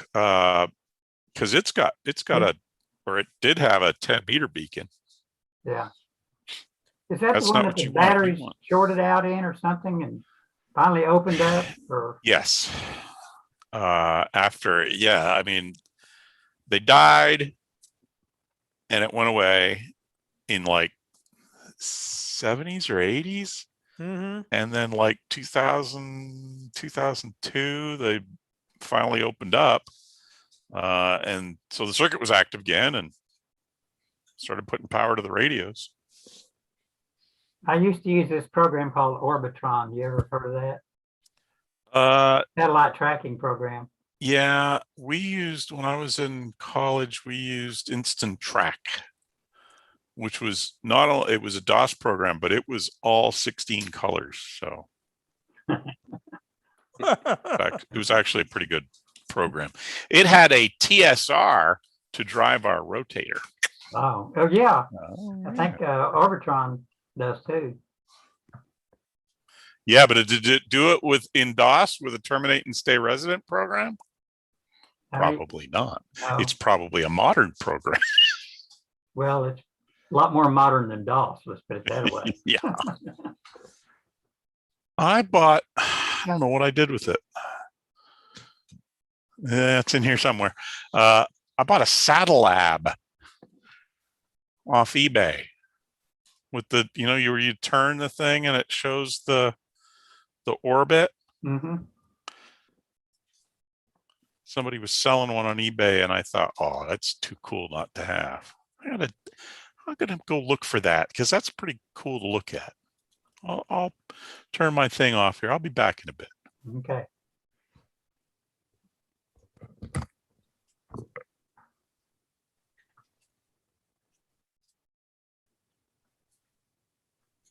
So AO91, is that right? Yes. Okay, but one thing to note about AO91, it's got a power problem as well. And if you go to MSAT page, they tell you please work it only when it's sunlit. Yeah. So yeah, it's if it's eclipsed or in the nighttime, it's really flaky, or probably not working. Okay. It's been quite a few years since they sent up a new satellite. I just got to say, I mean, what are these things being put up by amateurs or what? No, those. Yeah. Problem is there hasn't been one put up in a while. I can't remember. Ken, do you remember the last time they sent one up? No, but satellites don't last forever. Well, that's true. They don't. Peter Laws gets back to this. I don't know if you. I was going to get his opinion about MSAT North America because they haven't sent up one in quite a while. But if you look at all the other MSATs, they've been sending up almost every other month for the last year or two. Yeah, it's like AMSAT hasn't put it up any, but you're right. Yeah, seems like everybody else has. It's like China just put one up recently. It's probably a spy satellite. Look at Peter showing right there. That's cool. Oh yeah. Yeah. Yeah, that's pretty cool.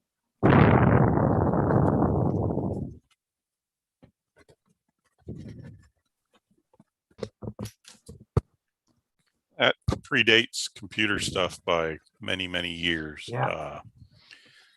But basically, if you know where it crosses the equator and the time it crosses the equator, you can figure out the rest of it pretty easily. You just need a couple of the Keplerian elements and you can actually make that thing work. So, and it, I mean, it works. It's not a compromise. It works.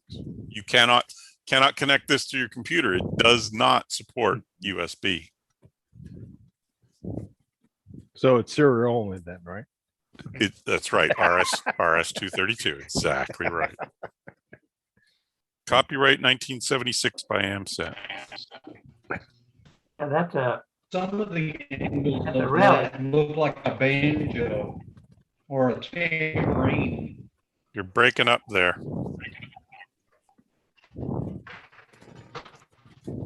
Some of the angles of that when you hold it up make it look like a tambourine.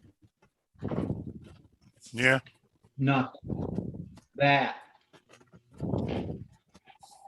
Did you find that on eBay, Peter? Oh man, yeah. Okay.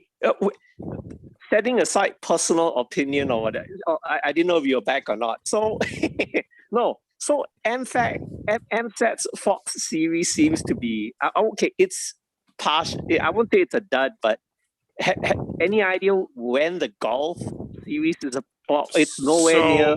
It's over the horizon. I have not been involved with AMSAT since 2019, I guess, is when I let my membership last. I gave them one more year after they fired me from my position as a rotating newsletter editor. Oh, because I was on the wrong Facebook group. Okay, which was run by somebody who they didn't like. Yeah. Okay. Yeah. My opinion of AMSAT NA, don't confuse AMSAT North America with the Germans or the Brits or the anybody else. Yeah. JA, right? Yeah. Yeah, they've got a real crackerjack crew in there these days. So I don't know. The Fox series was actually pretty successful, even though some of them never worked on orbit. When I gave my presentation, my AMSAT presentation a couple of years ago, space is hard. And this is basically a volunteer organization, and the stuff's all built by volunteers, and that was pretty successful. 85 had its problems, but worked. I've worked it from the car twice. I remember 91 and 92 were the ones that the most popular there for a while, but I think one of them has since died. 92 has died. 91 has a power problem, and it only works in the sun. And then I don't even know for Fox. Let's see. 282.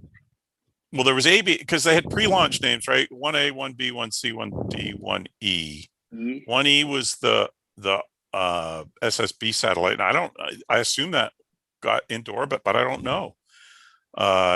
D seems like D was 91, B was 90, A was 85, and C didn't ever work. I mean, they had I won't criticize them for that run of satellites was successful. It was not 100% successful, but in space, 2/3 or whatever it was, 5 4/5 or 3/5 is pretty good. Yeah, but you have no idea if the golf series seems like way over the horizon. Oh, okay. I literally do not. I don't look at the website. I'm not a member anymore. I don't really actually want to have anything to do with them.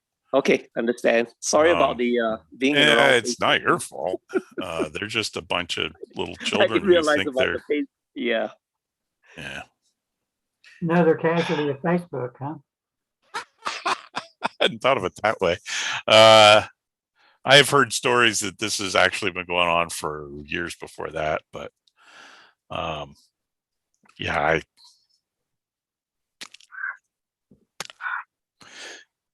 so you're not the first one that I've heard complaining about about North America AMSAT.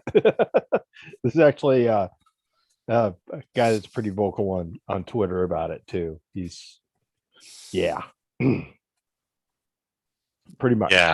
Well, I was sure disappointed that I could not find a UHF beacon. Every time I tried to find some, the thing was inactive. All the old satellites I used to work through. Well, I mean, I'm not going to fall, even though they had some stuff that didn't work on orbit or stuff, even AO40, which was more a AMSAT DL and an AMSAT NA, they had a problem with the motor that caused it to basically explode. It's hard. It's you think it's hard running a repeater. Yeah. Put it in orbit. Yeah, those transponders, I can't imagine how they get those things to work as good as they do. Yeah, so I mean, it's not going to fault them for that. Even though that two of them, I think two of the five Foxes, I don't think were ever actually useful for amateurs. Still, that's 60% success rate on that program. That's pretty good. I'm not going to gripe at them about that. So, and actually, it may be 80. I don't remember what happened to Fox 1E, but. Hey, Peter, I read Sure. I read the other day. I just happened to run across it. You remember the old GEOS 8 weather satellite? GOES 8, yeah. It's still running. Yeah, that doesn't surprise me. It may not be in service, but that doesn't mean it's not running. Well, they still, according to the National Weather Service, some locations still have an old computer hooked up, receiving signal from that just for the fun of it. Doesn't surprise me. There's a guy out in Vancouver, he's in BC. I don't know if he's in Vancouver. He's a ham, and he's been very successful at finding old dead satellites and finding out that not actually so dead. Yeah. And sometimes the government says, "Oh, we don't know what you're talking about." Right. It's like, no, it's this one. It's on this frequency. Oh, yes. Well, yes. Oh, wasn't that the guy that found a couple of satellites that everybody thought were lost? Yes. Yeah. Yeah. Yeah. Okay. He does live in BC, but it's not in Vancouver. He's out in the sticks somewhere. Hinterlands. Yeah, in the Cascades somewhere. Fox 1E became AMSAT 109. It's like AO 109. I don't know if it's. No, it's not colored, so I guess it's not in service. But I'm looking at the link that I put in the chat there. Yeah, your best bet may be the Chinese ones because they throw them up there half a dozen at a time. So.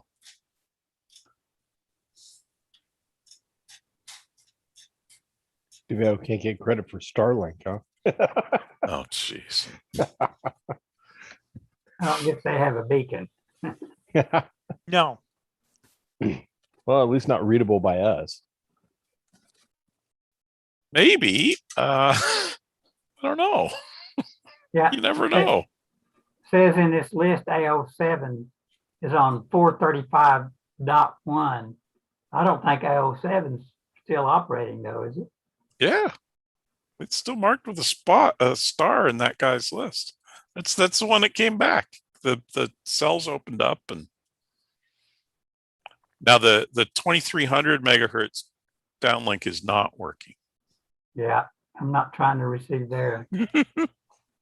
That'd be a smaller antenna than I've got. Smaller element links, I should say. Okay, I appreciate the link here. Yeah, that guy's pretty good about keeping it up to date too. It's a little hard to read because he uses some surprisingly native Asian font, and I can never get it to actually display really correctly on my screen. But it's a good list. The font looks okay here, and it's thorough. So the star over on the right means you're active? Yep. Well, you scroll down through, there's not very many of them active. They have a different color background. Of course, not all of them are amateur. That's a bit of a bone of contention too, is they'll have 70 centimeter downlinks, but they're not actually ham satellites.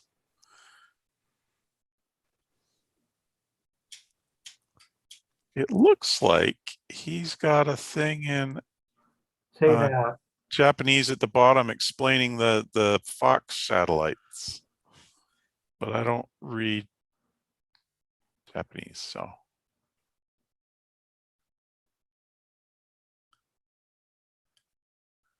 He's got 91, 92, and 80. Oh, 95 is, I don't know. Like I said, I haven't been keeping up with it because I haven't been keeping up with it, but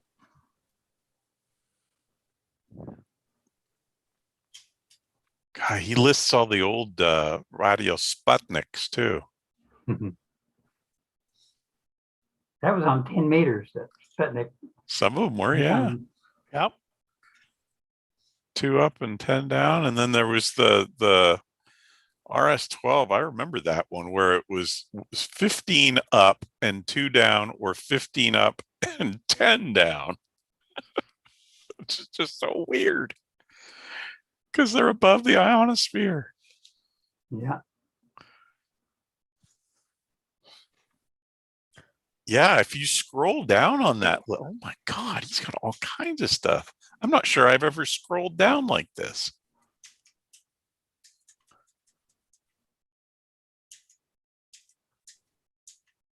Usually get to the end of the list and that's all I care about, but anyway. I thought I seen the ISS in there a while ago, but now I can't find it. I was going to look and see if they showed a beacon on 435, but can't even find it now.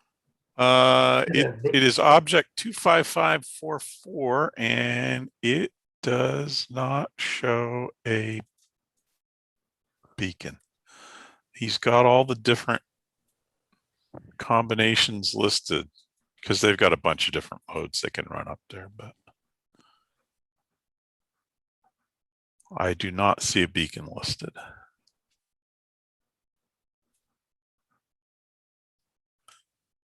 So the ID number is 25544. If you search for ISS, it's there. So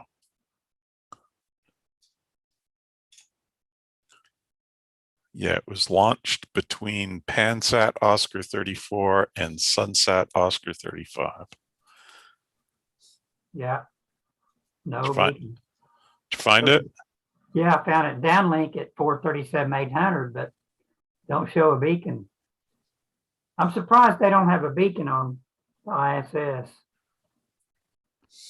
That'd be something else. They'd have to put another antenna outside or something. Yeah, probably looks like a porcupine. Hey, Peter Laws, I posted a PDF link, and I think that's called one step below your decoder ring you have there for the MSAT.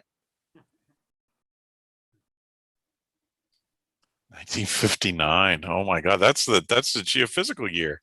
Yeah, but it's basically predicting your satellite orbits by hand. You filling in all. Second draft of simplified satellite prediction for modified orbital elements. Yeah, that in case your serial port to that decoder link doesn't work.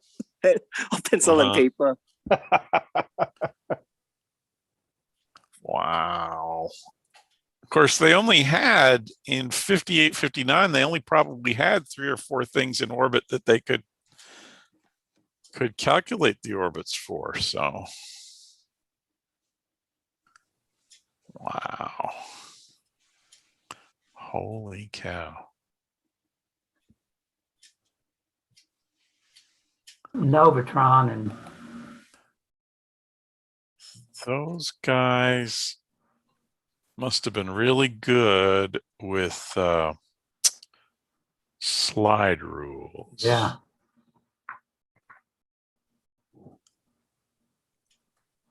We had one of Tom, the tool man, slide rules with us. Yeah. No, this is like your artillery worksheet. You didn't need any slide rules. You just needed to fill in the blanks and cross-reference the I see that. the tables in the back. Yeah. Holy cow. Yeah, they get the inclination, longitude of northbound node at reference time. That's usually right angle of the ascending node, but that's one of the orbital elements. Wow. Eccentricity, yeah, sure enough. God, I can't imagine doing that by hand. I can barely imagine doing it with that little thing, the little paper thing, but. Well, this is a good list. I appreciate it. I look through here. Maybe I can find a beacon. Yeah, and like he said, like I said, he's pretty good about keeping that up to date. It's usually, you know, if something new goes up, it doesn't take months and months for it to show up. It's up pretty quickly. So he's got FO29 in here is active. Yeah, it's partially active or something. Right, because it's an old satellite. I mean, it's well past the expected lifetime, but still working, so people still use it. Yeah, they were on CW down at the low end and SSB up high. I worked you bet a lot of contacts on sideband through a bird. That was really fun. What was good about it is more than, you know, the transponders, more than one person can get on there at a time. Absolutely. FM, you're just Just one channel. Yeah. Yeah. It's yeah. I thought I had.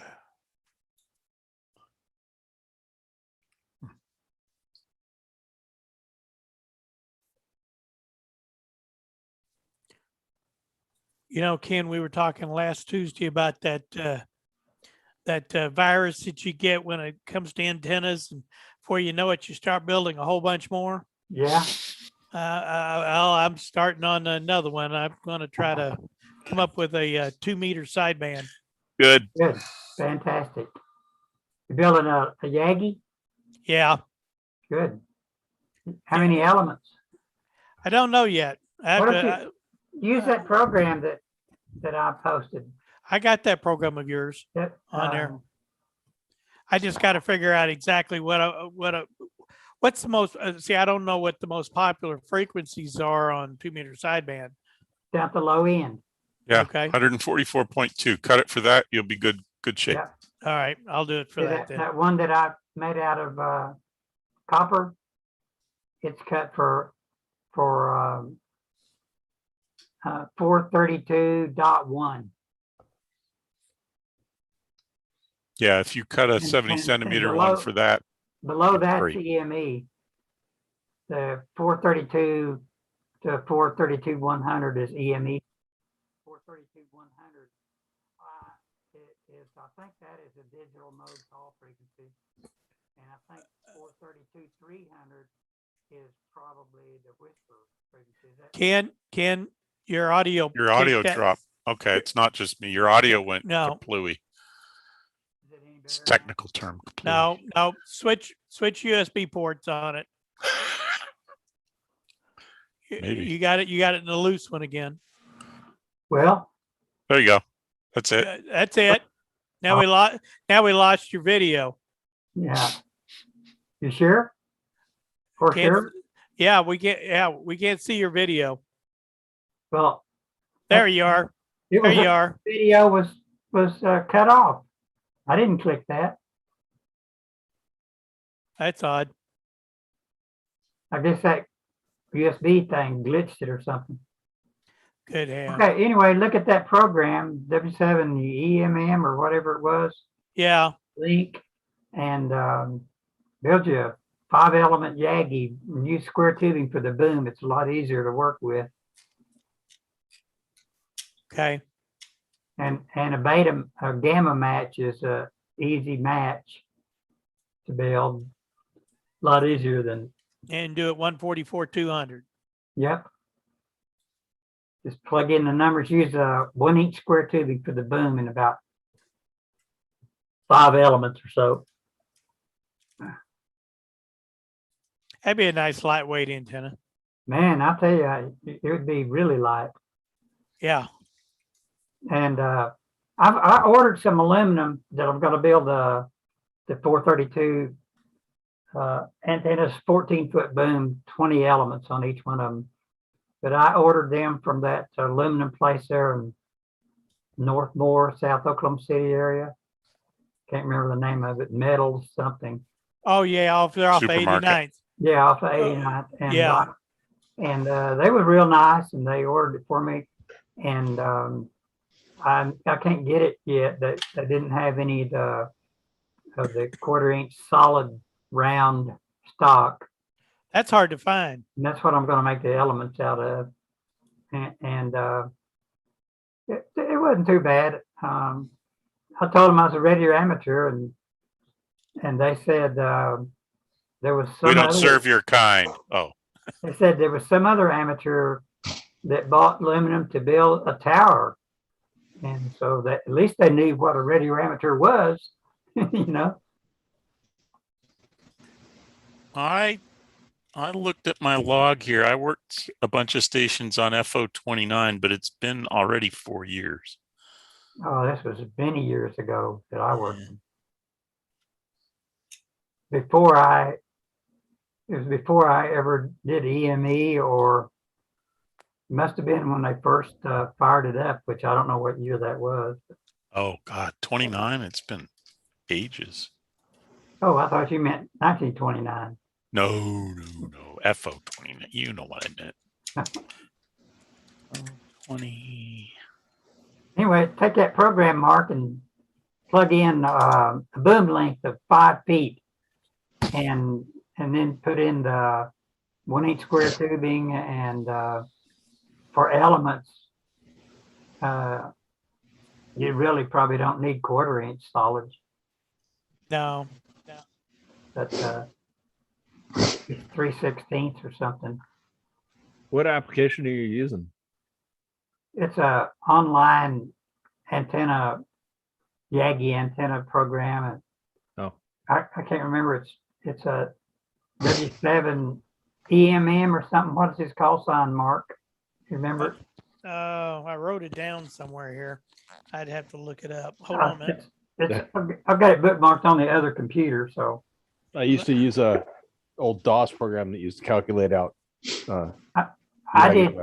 I used one, Ken, and the name of it was Yagi something. Yagi Max. Yagi Max, and it was and I built a 10, and I've still got the 10-meter beam up in the air. Yeah. It's a 10-meter 5-element on a 25-foot boom.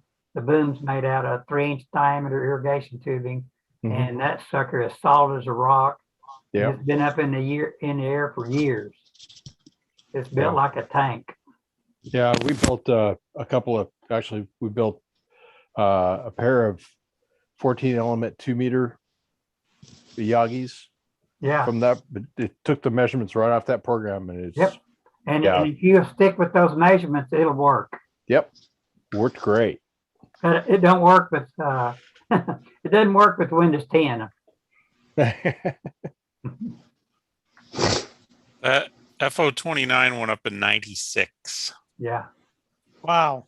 Yeah. So, I mean, it's no AO7, but AO7 went up in what, 78 or something? Yeah.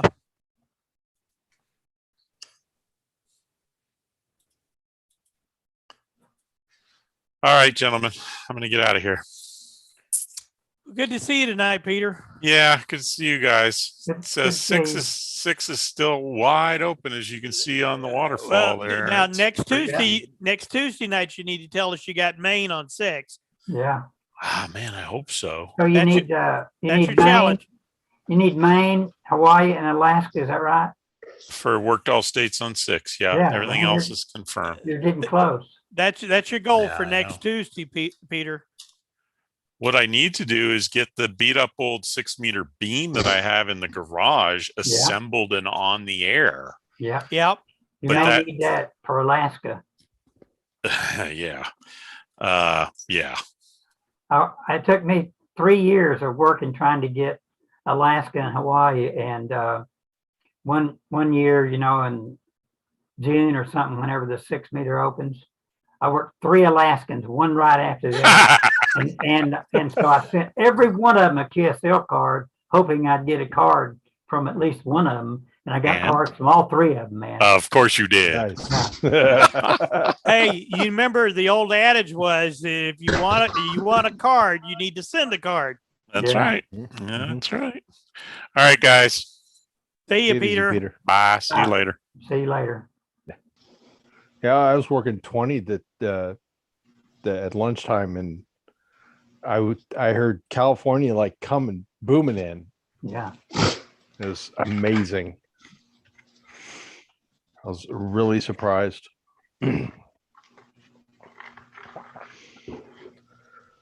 But I couldn't hit the East Coast. That kind of sucked. Yeah. Propagation moves around. Yeah, it does. It's kind of weird. Last month it was all European stations. It's like I was tripping over them, and I'm only running about 75 watts and off an end fed. Yeah. It's kind of cool, portable.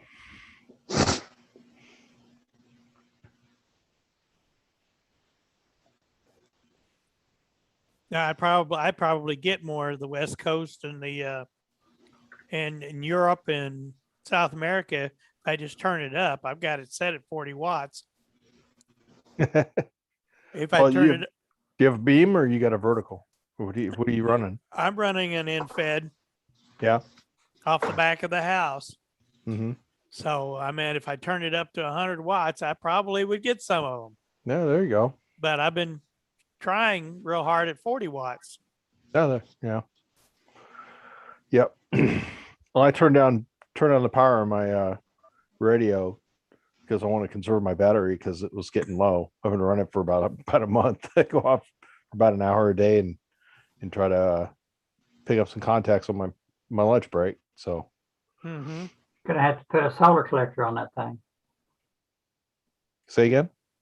Need to put a solar collector on that battery. Yeah. I got a panel. I just didn't bring it. I got a Bioenno 12 amp hour, and that thing just cruises. Best investment I've made. What kind of battery is it? Bioenno, it's a 12 amp hour. So Lithium ion. Is it a LiPo 5, a LiPo 4, or lithium ion? Lithium ion. Okay, yeah. Yeah. Yep. Yeah, it just goes and goes and goes. So how much power are you running with it? I can run 100 watts, but I've been running about, I think it's 75 watts is the mid range on the radio. About right. So yeah, I never run 100 watts on a 100 watt rig. I always run about 80 watts. Yeah. I could turn mine up to 80. I mean, mine is a 100 watt rig. I could turn it up to 80, and I probably get more contacts. But I've been trying real hard at 40. Yeah. I've been considering turning down the power and running it that way. And I was just thinking about your battery. Saving on your battery. Yeah, that's why I run it reduced. Mm-hmm. But I really don't have to. I mean, it will work just fine. It works just fine at 100 watts, but I just don't do it because I just want to try to conserve it, I guess. Well, you say you're doing it at lunchtime. Yeah. That's usually when you get the most contacts. It's right in that 11 to 2 range. Yeah. So you could do it at 40 watts and you probably get quite a few contacts. I probably could. I should probably try that. See what happens. John, what kind of antenna are you using? It's a Pactena end fed. Mm-hmm. Yeah. Yep. 9-to-1 balun. Yep. Yeah. Yep. Touch it up with an auto tuner and it's good to go. Yeah. Them auto tuners are wonderful, aren't they? Oh, yes, they are. Yes, they are. what I like about the one that's built into my rig. Yeah. Yeah. You just push that button and it's there, man. Quick. You got it. Yeah. Well, I'm running it's a TS50, the Kenwood TS50. Yes, I know what it is. Yeah. It's a mobile rig. Mhm. Yep. Yeah, I love that thing. It actually works Yeah. great. Yeah, they've been around a long time. They were made real well. They were. Yeah, I was kind of surprised. I bought it from another ham because he wanted to sell it to get a I think he was looking for 7,300 at the time, but he selling it for cheap, and I said, yeah, that'd be fine. Yeah. Hey, John, how many amp hours is that bio-NO battery that you got? 12 amp hours. Okay, that's cool. Yeah. And then the bio-NOs, they are all the lithium ion phosphates. Yeah. Yeah, that form factor is perfect for the box I have it in. So that I got one of those Harbor Freight toolboxes and basically stripped it out and put in foam in it, and then put my radio and battery and my accessory box in it, and it works Oh, great. that's neat. Yeah. Good go box there. Do you said you normally work on 20 meter? Yeah. Yeah, try. I don't know. I like if you want a DX. I always find 20. Work the gray line an hour or two before sunset to an hour after sunset. That you get all the DX station coming in for a short while. Yeah. And then the next couple of, I think this month, I haven't checked recently, but middle of the night, closer to 10 to 11, you do get the Australia stations coming in as well. Oh yeah, that's right. Yeah, go think of look. that. Yeah, about 9, 10, 11. I haven't checked, but usually once it comes summer, you'll get a better propagation that way. But yeah, definitely have to try that. Yeah, because I haven't got anything over on the West Coast. Well, I get into California, and that's about it. It's always fun to work Australia. Yeah, I've worked.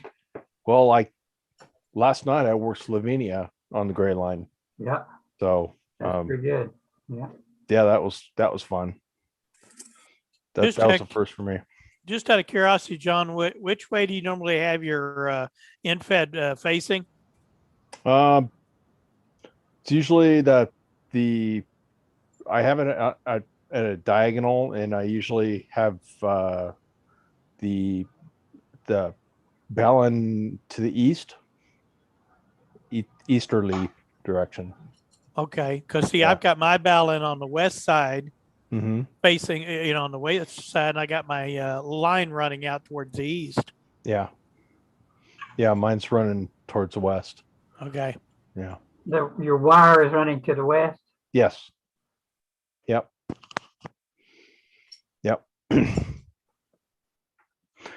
Yeah.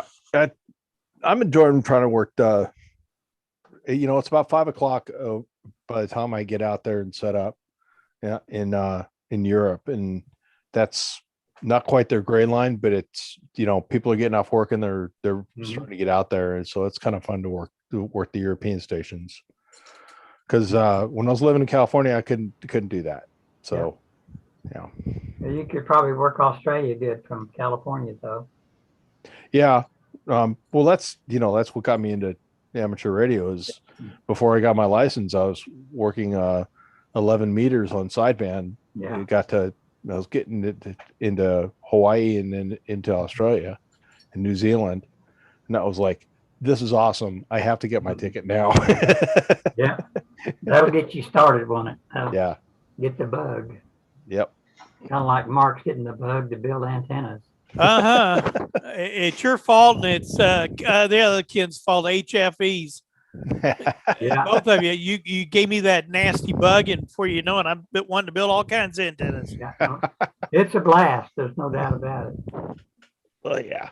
Problem is real estate. You just don't have enough for it. Hey, you learn to get creative where I live. You got to go up in frequency. Antennas get smaller. True. Oh, I'm sure before the year's out, old Ken will have me on 432. I'll help you build the antenna. Yeah, see, and I'll stick that one up there too. Yeah, if I'm going to get any kind of propagation with in the higher frequencies, I'd have to like put up a 40-foot mast, Yeah. and I just don't want to do that here. Yeah. Well, let's put it this way: you can do moon bounce with the antenna on the ground. Well, true. You just point it up at the moon. Yeah. This portable guys do it all the time. I used to work this team that went all over the world and set up their portable antenna. They went to some places in Africa that I would have never been caught there at all, man. One story, this guy from the Netherlands told me they went into, they got there and got their station set up in this rented house. And they went to town to eat, and on the way back, it was after dark, and they got stopped by the police, and they had to bribe their way to get through to get home, and they bribed them with a fifth of whiskey. Yeah, no. Whatever works, right? Yeah. I mean, man, I'm just not into that. That's not ham radio. No, that's kind of survival. There you go. Hey, did you hear about that guy? I can't remember where I heard the story, but there was a guy that was working satellites.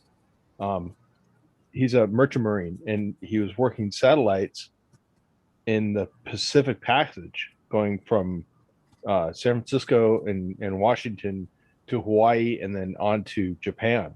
And he was working all those grid squares while on the ship for people. I told Mark this before. I used to work this guy via the satellite that worked at the Space Center in Houston, and he would go out in the parking lot on his lunch hour. I worked him several times there. And then one time I worked him on board ship when he was on vacation, and he was at Bermuda. And he was standing out on the deck holding, the little antenna up that's got 2 meter and 432 on one stick, and he was working them satellites. They used to do that out in Long Beach. You'd go out there and you'd find a bunch of hams waving around antennas trying to pick up satellites. But you see that I'll turn my finger around here. You see that tape measure into that's great satellite antenna. Hook it up to your HT and go outside, and away you go. Is that a 4-element or a 5-element? It is a 3-element. Oh, 3-element. Okay.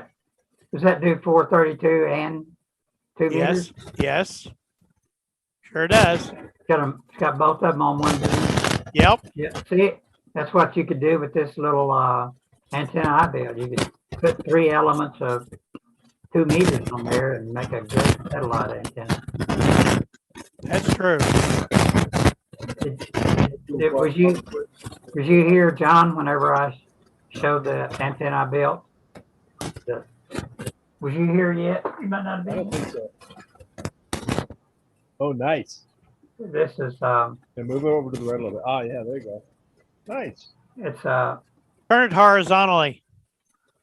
Huh? Turn it horizontally in front of you so we can see all like that. No, like that. There you go. There you're looking at the moon. That's cut for 435, which is a downlink for a lot of these satellites. Or satellite beacons is somewhere around there. John, you got problems with your microphone. Is it better now? Yeah. Okay. It was real staticky. Oh. And John, I brazed the aluminum elements to the aluminum boom. Oh yeah, I see that now. So I didn't have to use any clamps or screws or none of that stuff on the element. The driven element is the only one because it's insulated from the boom. Sure. Yeah, that's good. That's gonna be. Doesn't weigh hardly anything. Yeah. Got about 8 dB gain. Nice. John, your microphone keeps cutting out on you. All right. Better now? Hang on. Okay, better now? Perfect. All right. I don't know. This headset's kind of wonky. Apparently my USB socket is too on this. It's the front USB. Yeah. On this computer and my That's cord's why not on. that's why I like my commercial one. There you go. Yeah. I've got another headset, but this one's got the over-the-ear ones, and I don't like those little pads that stick on your head. It just Right. drives me Well, nuts. no, these are real comfortable. Yeah. This on here that they cover your whole ear, Nice. but they're not like cones that go over and there's no air circulation. There still is with these, but they're quiet. Cool. What type of headphone is that? It's made by MPAL. Oh, okay. They're commercial listed, MPAL with the speaker microphone setup, and it's even got on this one here. They even give you a get it up there where I can show it, There you go. Oh, yeah. where you can do your sound and adjustment and everything off of that if Nice. you want to. And the neat thing about it is it goes from USB to the little 1/8 inch plug. Oh, really? That's cool. Yeah, and it just snaps, plugs in, and then it works great. Great. So you That got is- USB availability, or you can do it with a little bitty pin So plug in. do you plug your 1/8 inch connector into that box? Yes. Okay. And then it's just USB, and I use it as USB. Nice. So it's Nice. a whole lot easier that way, and it sets up automatically with Windows 10 in just a second or two. Great. Might have to look into that. Yeah, they're made by MPAL. If you do MPAL headphone microphone on eBay, you can find somebody that's got them for about $35-40, Okay. and it's good quality. How do you spell that? MPOW, just MPOW. Okay. I'm gonna have Okay. to- Yeah, that's it. I'm gonna have to get out of here, guys. All righty. All right, Ken. I did just notice that 6 meters is the waterfall is full. I mean, Wow. that's unusual for this time of night. All right, 7-3 guys. Good. All right. See you next Take it Tuesday. easy. Okay. Thanks a lot. Oh, these Yeah. are nice. Yeah. Yeah, you get get the commercial grade ones. Like I said, they'll Okay. show an MPOW on there. It's about $14. Mhm. Don't get that one. Get the commercial grade one. It's about $35, $38, $40. Okay.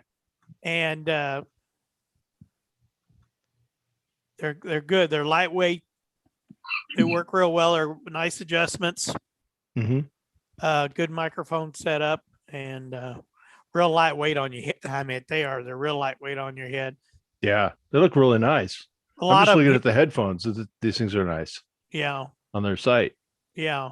Cool. A lot of them here, they just use speaker microphones built into their video and everything on there. But I Mhm. like the headsets myself. Yeah. Yeah. Do you use it with the radio too, or just No. with? No, Just with the computer. just with I've the got computer. I've got one with this computer. I got one with my laptop that I use for when I do Echolink, Oh, okay. and then I've got another one over here that I can use for something else. But yeah, Huh. I got 2 or 3 pair of them. Nice. Yeah, it works I will good. have to look into that. Great. Never had any problems with them. Yeah, they look real nice too. And they send you those little round pieces you can put over the microphone. Right. And I toss that sucker. You know. Yeah, the wind block. Yeah. I got it on my Heil. Yeah. Well, they're okay if you're outside, but I mean indoors, they're more of a Yeah. hassle. Yeah. I still keep it around somewhere, but I don't put them on there. Awesome. That's great. All righty. I guess we probably should close this up then, since everybody else has bailed on us. Pretty much, they're starting to go on Yep. there. So, Mark is still on his other setup over there. He'll close it out here and Oh, shortly. Oh, there is a bunch of people here. Hi, Ken. How you doing? Oh, trying to stay awake. Well, it's not gosh, it's only what, almost 9 o'clock back there. Well, he's a working man now, you know. He's a working no, man. I didn't know that. Really?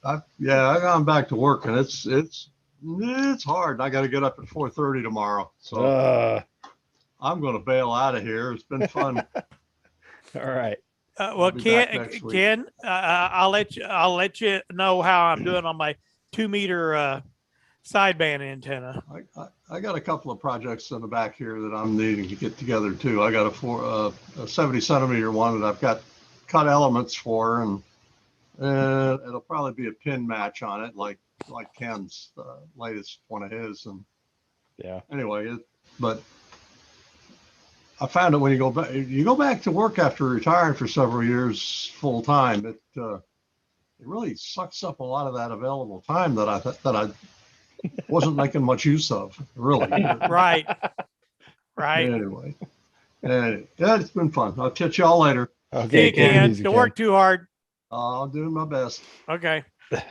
So what are you guys doing for field day? Are you guys going to do a field day? Oh yeah, we've got. It's going to be a nice setup. We're going to be at the fire station 7 down near Norman. That's out there by the airport. We're going to have the digital station, which I'm going to do. Mm-hmm. We're going to have a 2-meter, not 2 meter, 20 meter, 40 meter, 10 setup. I think we're supposed to do another one, but I'm not sure exactly what. I think it's going to be we are doing a CW station. Great. So we're going to have several set up out there at the fire station. You What what call sign you running under? The W5. Oh shoot! Draw a blank. NOR? Our clubs. Oh, okay. Our clubs. Right. W5 NOR. Right. Okay. Well, I'll be listening for you. I won't be able to come out there. I got a baseball tournament that I'm going to, but on field day, go figure. But I'm bringing my portable set, so I'm gonna try to get out there and get some contacts. So hopefully it'll work this time. Yeah. Well, we'll be listening for you. Yeah. Try to talk to us on there. Let's try to talk to us on there. If you decide you're going to do maybe some FT8, try to find me on 20 meters. Okay. Because I'll be on the 14074. Okay. So try to look for me on there. You'll see I'll be on. If you do the I draw a blank when it comes to the program. If you do grid tracker, so you'll see me. Okay. You'll see me posted on there. All right. But Okay. anyway, hopefully we'll see you next Tuesday. And absolutely. Okay. You have a good holiday. You too. Hey, you have a safe one. Oh, you Take bet. care. All right. See ya. Take it easy now. Bye. 7-3 is all. See ya. Bye.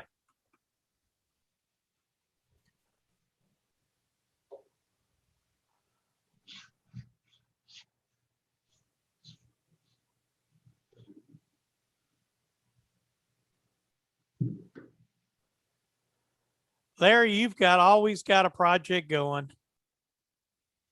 Yeah. Always got a project going.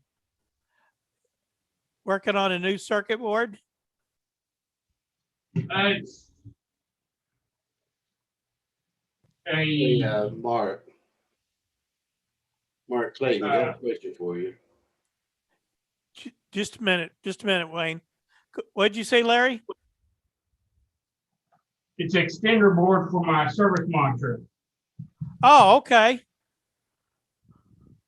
Oh, that's cool. Oh, yeah. You could add more features to it and so forth. So I can shoot it. No, sorry, Larry, I should have listened a little longer. Isn't that what a hand's supposed to do?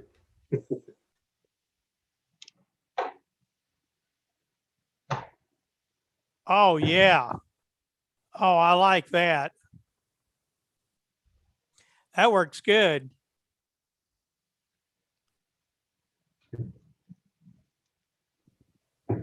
Is there an advantage to that, Larry? Yeah, I can get to these components to troubleshoot them. Oh, okay. Okay. That makes sense. My minus 15 volt supply over in here is doing about minus 10. Oh, okay. That's cool.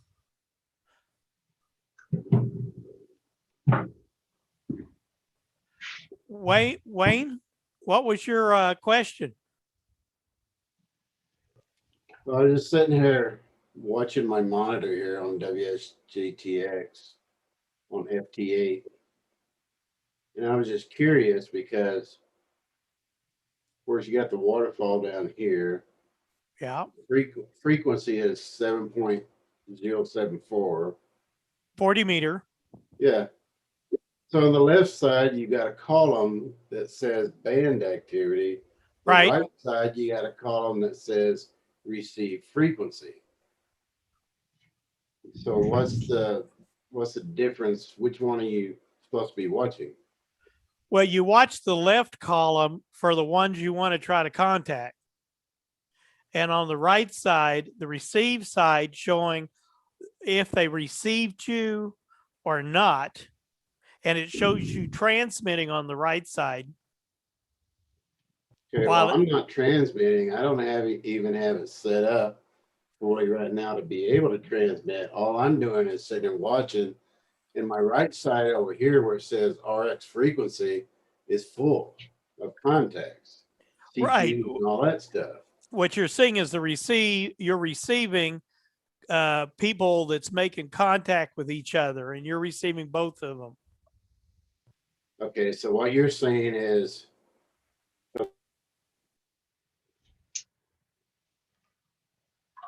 you wouldn't mute, Wayne. I lost you. You wouldn't mute. well, there's some on the right side that's calling CQ, just like they're on the left side, and that's why I'm confused. It's sometimes they duplicate. It comes up on the receive. It should only come up on the left side, but I've seen a couple of them pop up on the right side. I haven't quite figured out why theirs does that, unless they've got it set to that you're receiving as well as they're showing on the left side. That should just be the band activity. You should only see them on the left side, but for some reason I end up with them on the right side, and I don't get but a half a dozen every now and then, so it's not a big deal. Okay, well, I haven't finished setting everything up. I just threw this thing together and was just monitoring. I know I've been going through that document that Peter sent, and I got to go through there and check all the settings on it. So if you'll go out to YouTube and you'll look up setup of WSJT with Grid Tracker, which is the cool monitor program on that show. That's why I got dual monitors, which I'll show at field day. It'll tell you on that YouTube, that guy is really good. He explains every step on the WSJT setup and make sure that you're seeing all the different screens and the features. And then it shows what you're seeing on Grid Tracker and how you can put them together. yeah, I've watched some YouTube videos, and I have Grid Tracker on there. On my other computer over there is the one I've got hooked up to my ham, and it's got dual monitors, and I have Grid Tracker on the other screen. Yep. This screen is the one that I run WSJTX on. So I look back and forth on it. What you need to try to do is I was going to say, is if you have, does that computer have a setup where you can do dual monitor on it as well? Yeah, I've got dual monitors on it. Oh, okay. This one here that I'm talking on right now only has a single monitor, Okay. but I have a separate computer over there that I use for my ham stuff. Oh, okay. And that's the one, it's got dual monitors, and that's where I've got all the other stuff hooked up and my signal link and all that. But I just got to go through and tweak the settings in WSGTX. Mm-hmm. But yeah, I'll check out that YouTube video. It is. He is very good. I wish I could remember his call, but if you just like to go on there and say WSJTX -X and grid tracker combo, it'll pop up that video, and he explains the whole thing in detail. It's pretty good.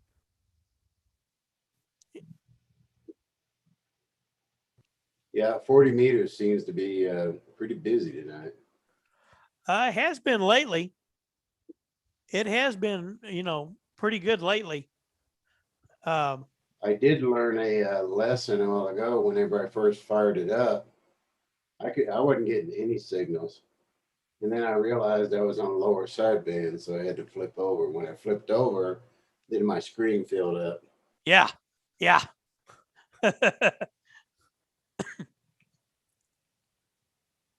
Exactly. Makes a big difference.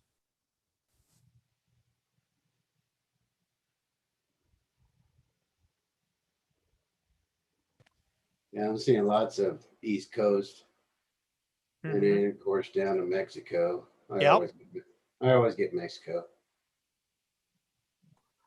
Not much West Coast tonight. I'm getting up in three land, northeast, but that's kind of the way my antenna's pointing to. You got a infed?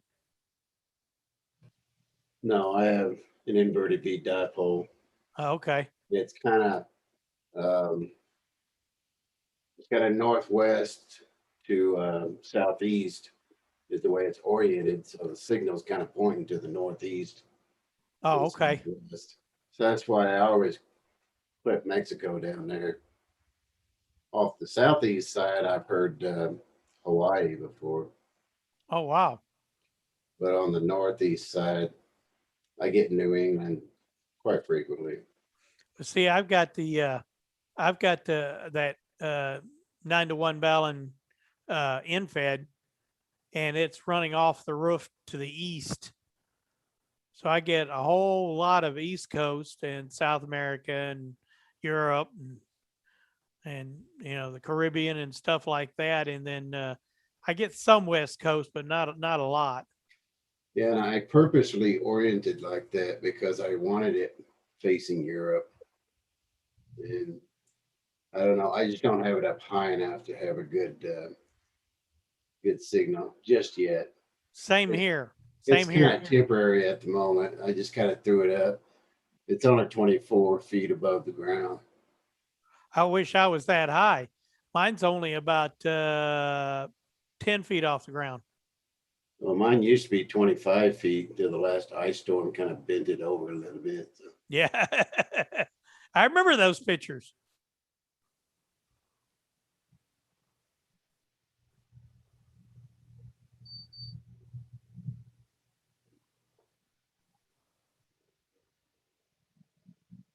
Well, I'm going to have to step out. It's getting late on me. But, yeah, I was about to say that myself too. So I'm going to bail out on you guys also. Yeah. So, there's Bob in there. Say hi to Bob before you go. Bob. Have a good Bob. evening. You come in here right at the end of it, Bob. Yeah, I'm a little behind the times. Yeah. Yeah. We get started rolling at 6:30 and kind of wind down by about 8:45, 9 o'clock. So that makes sense. But you guys have a great week, and I'll work on some antennas this week. We'll see what happens. Sounds good, Mark. See you later. See you later.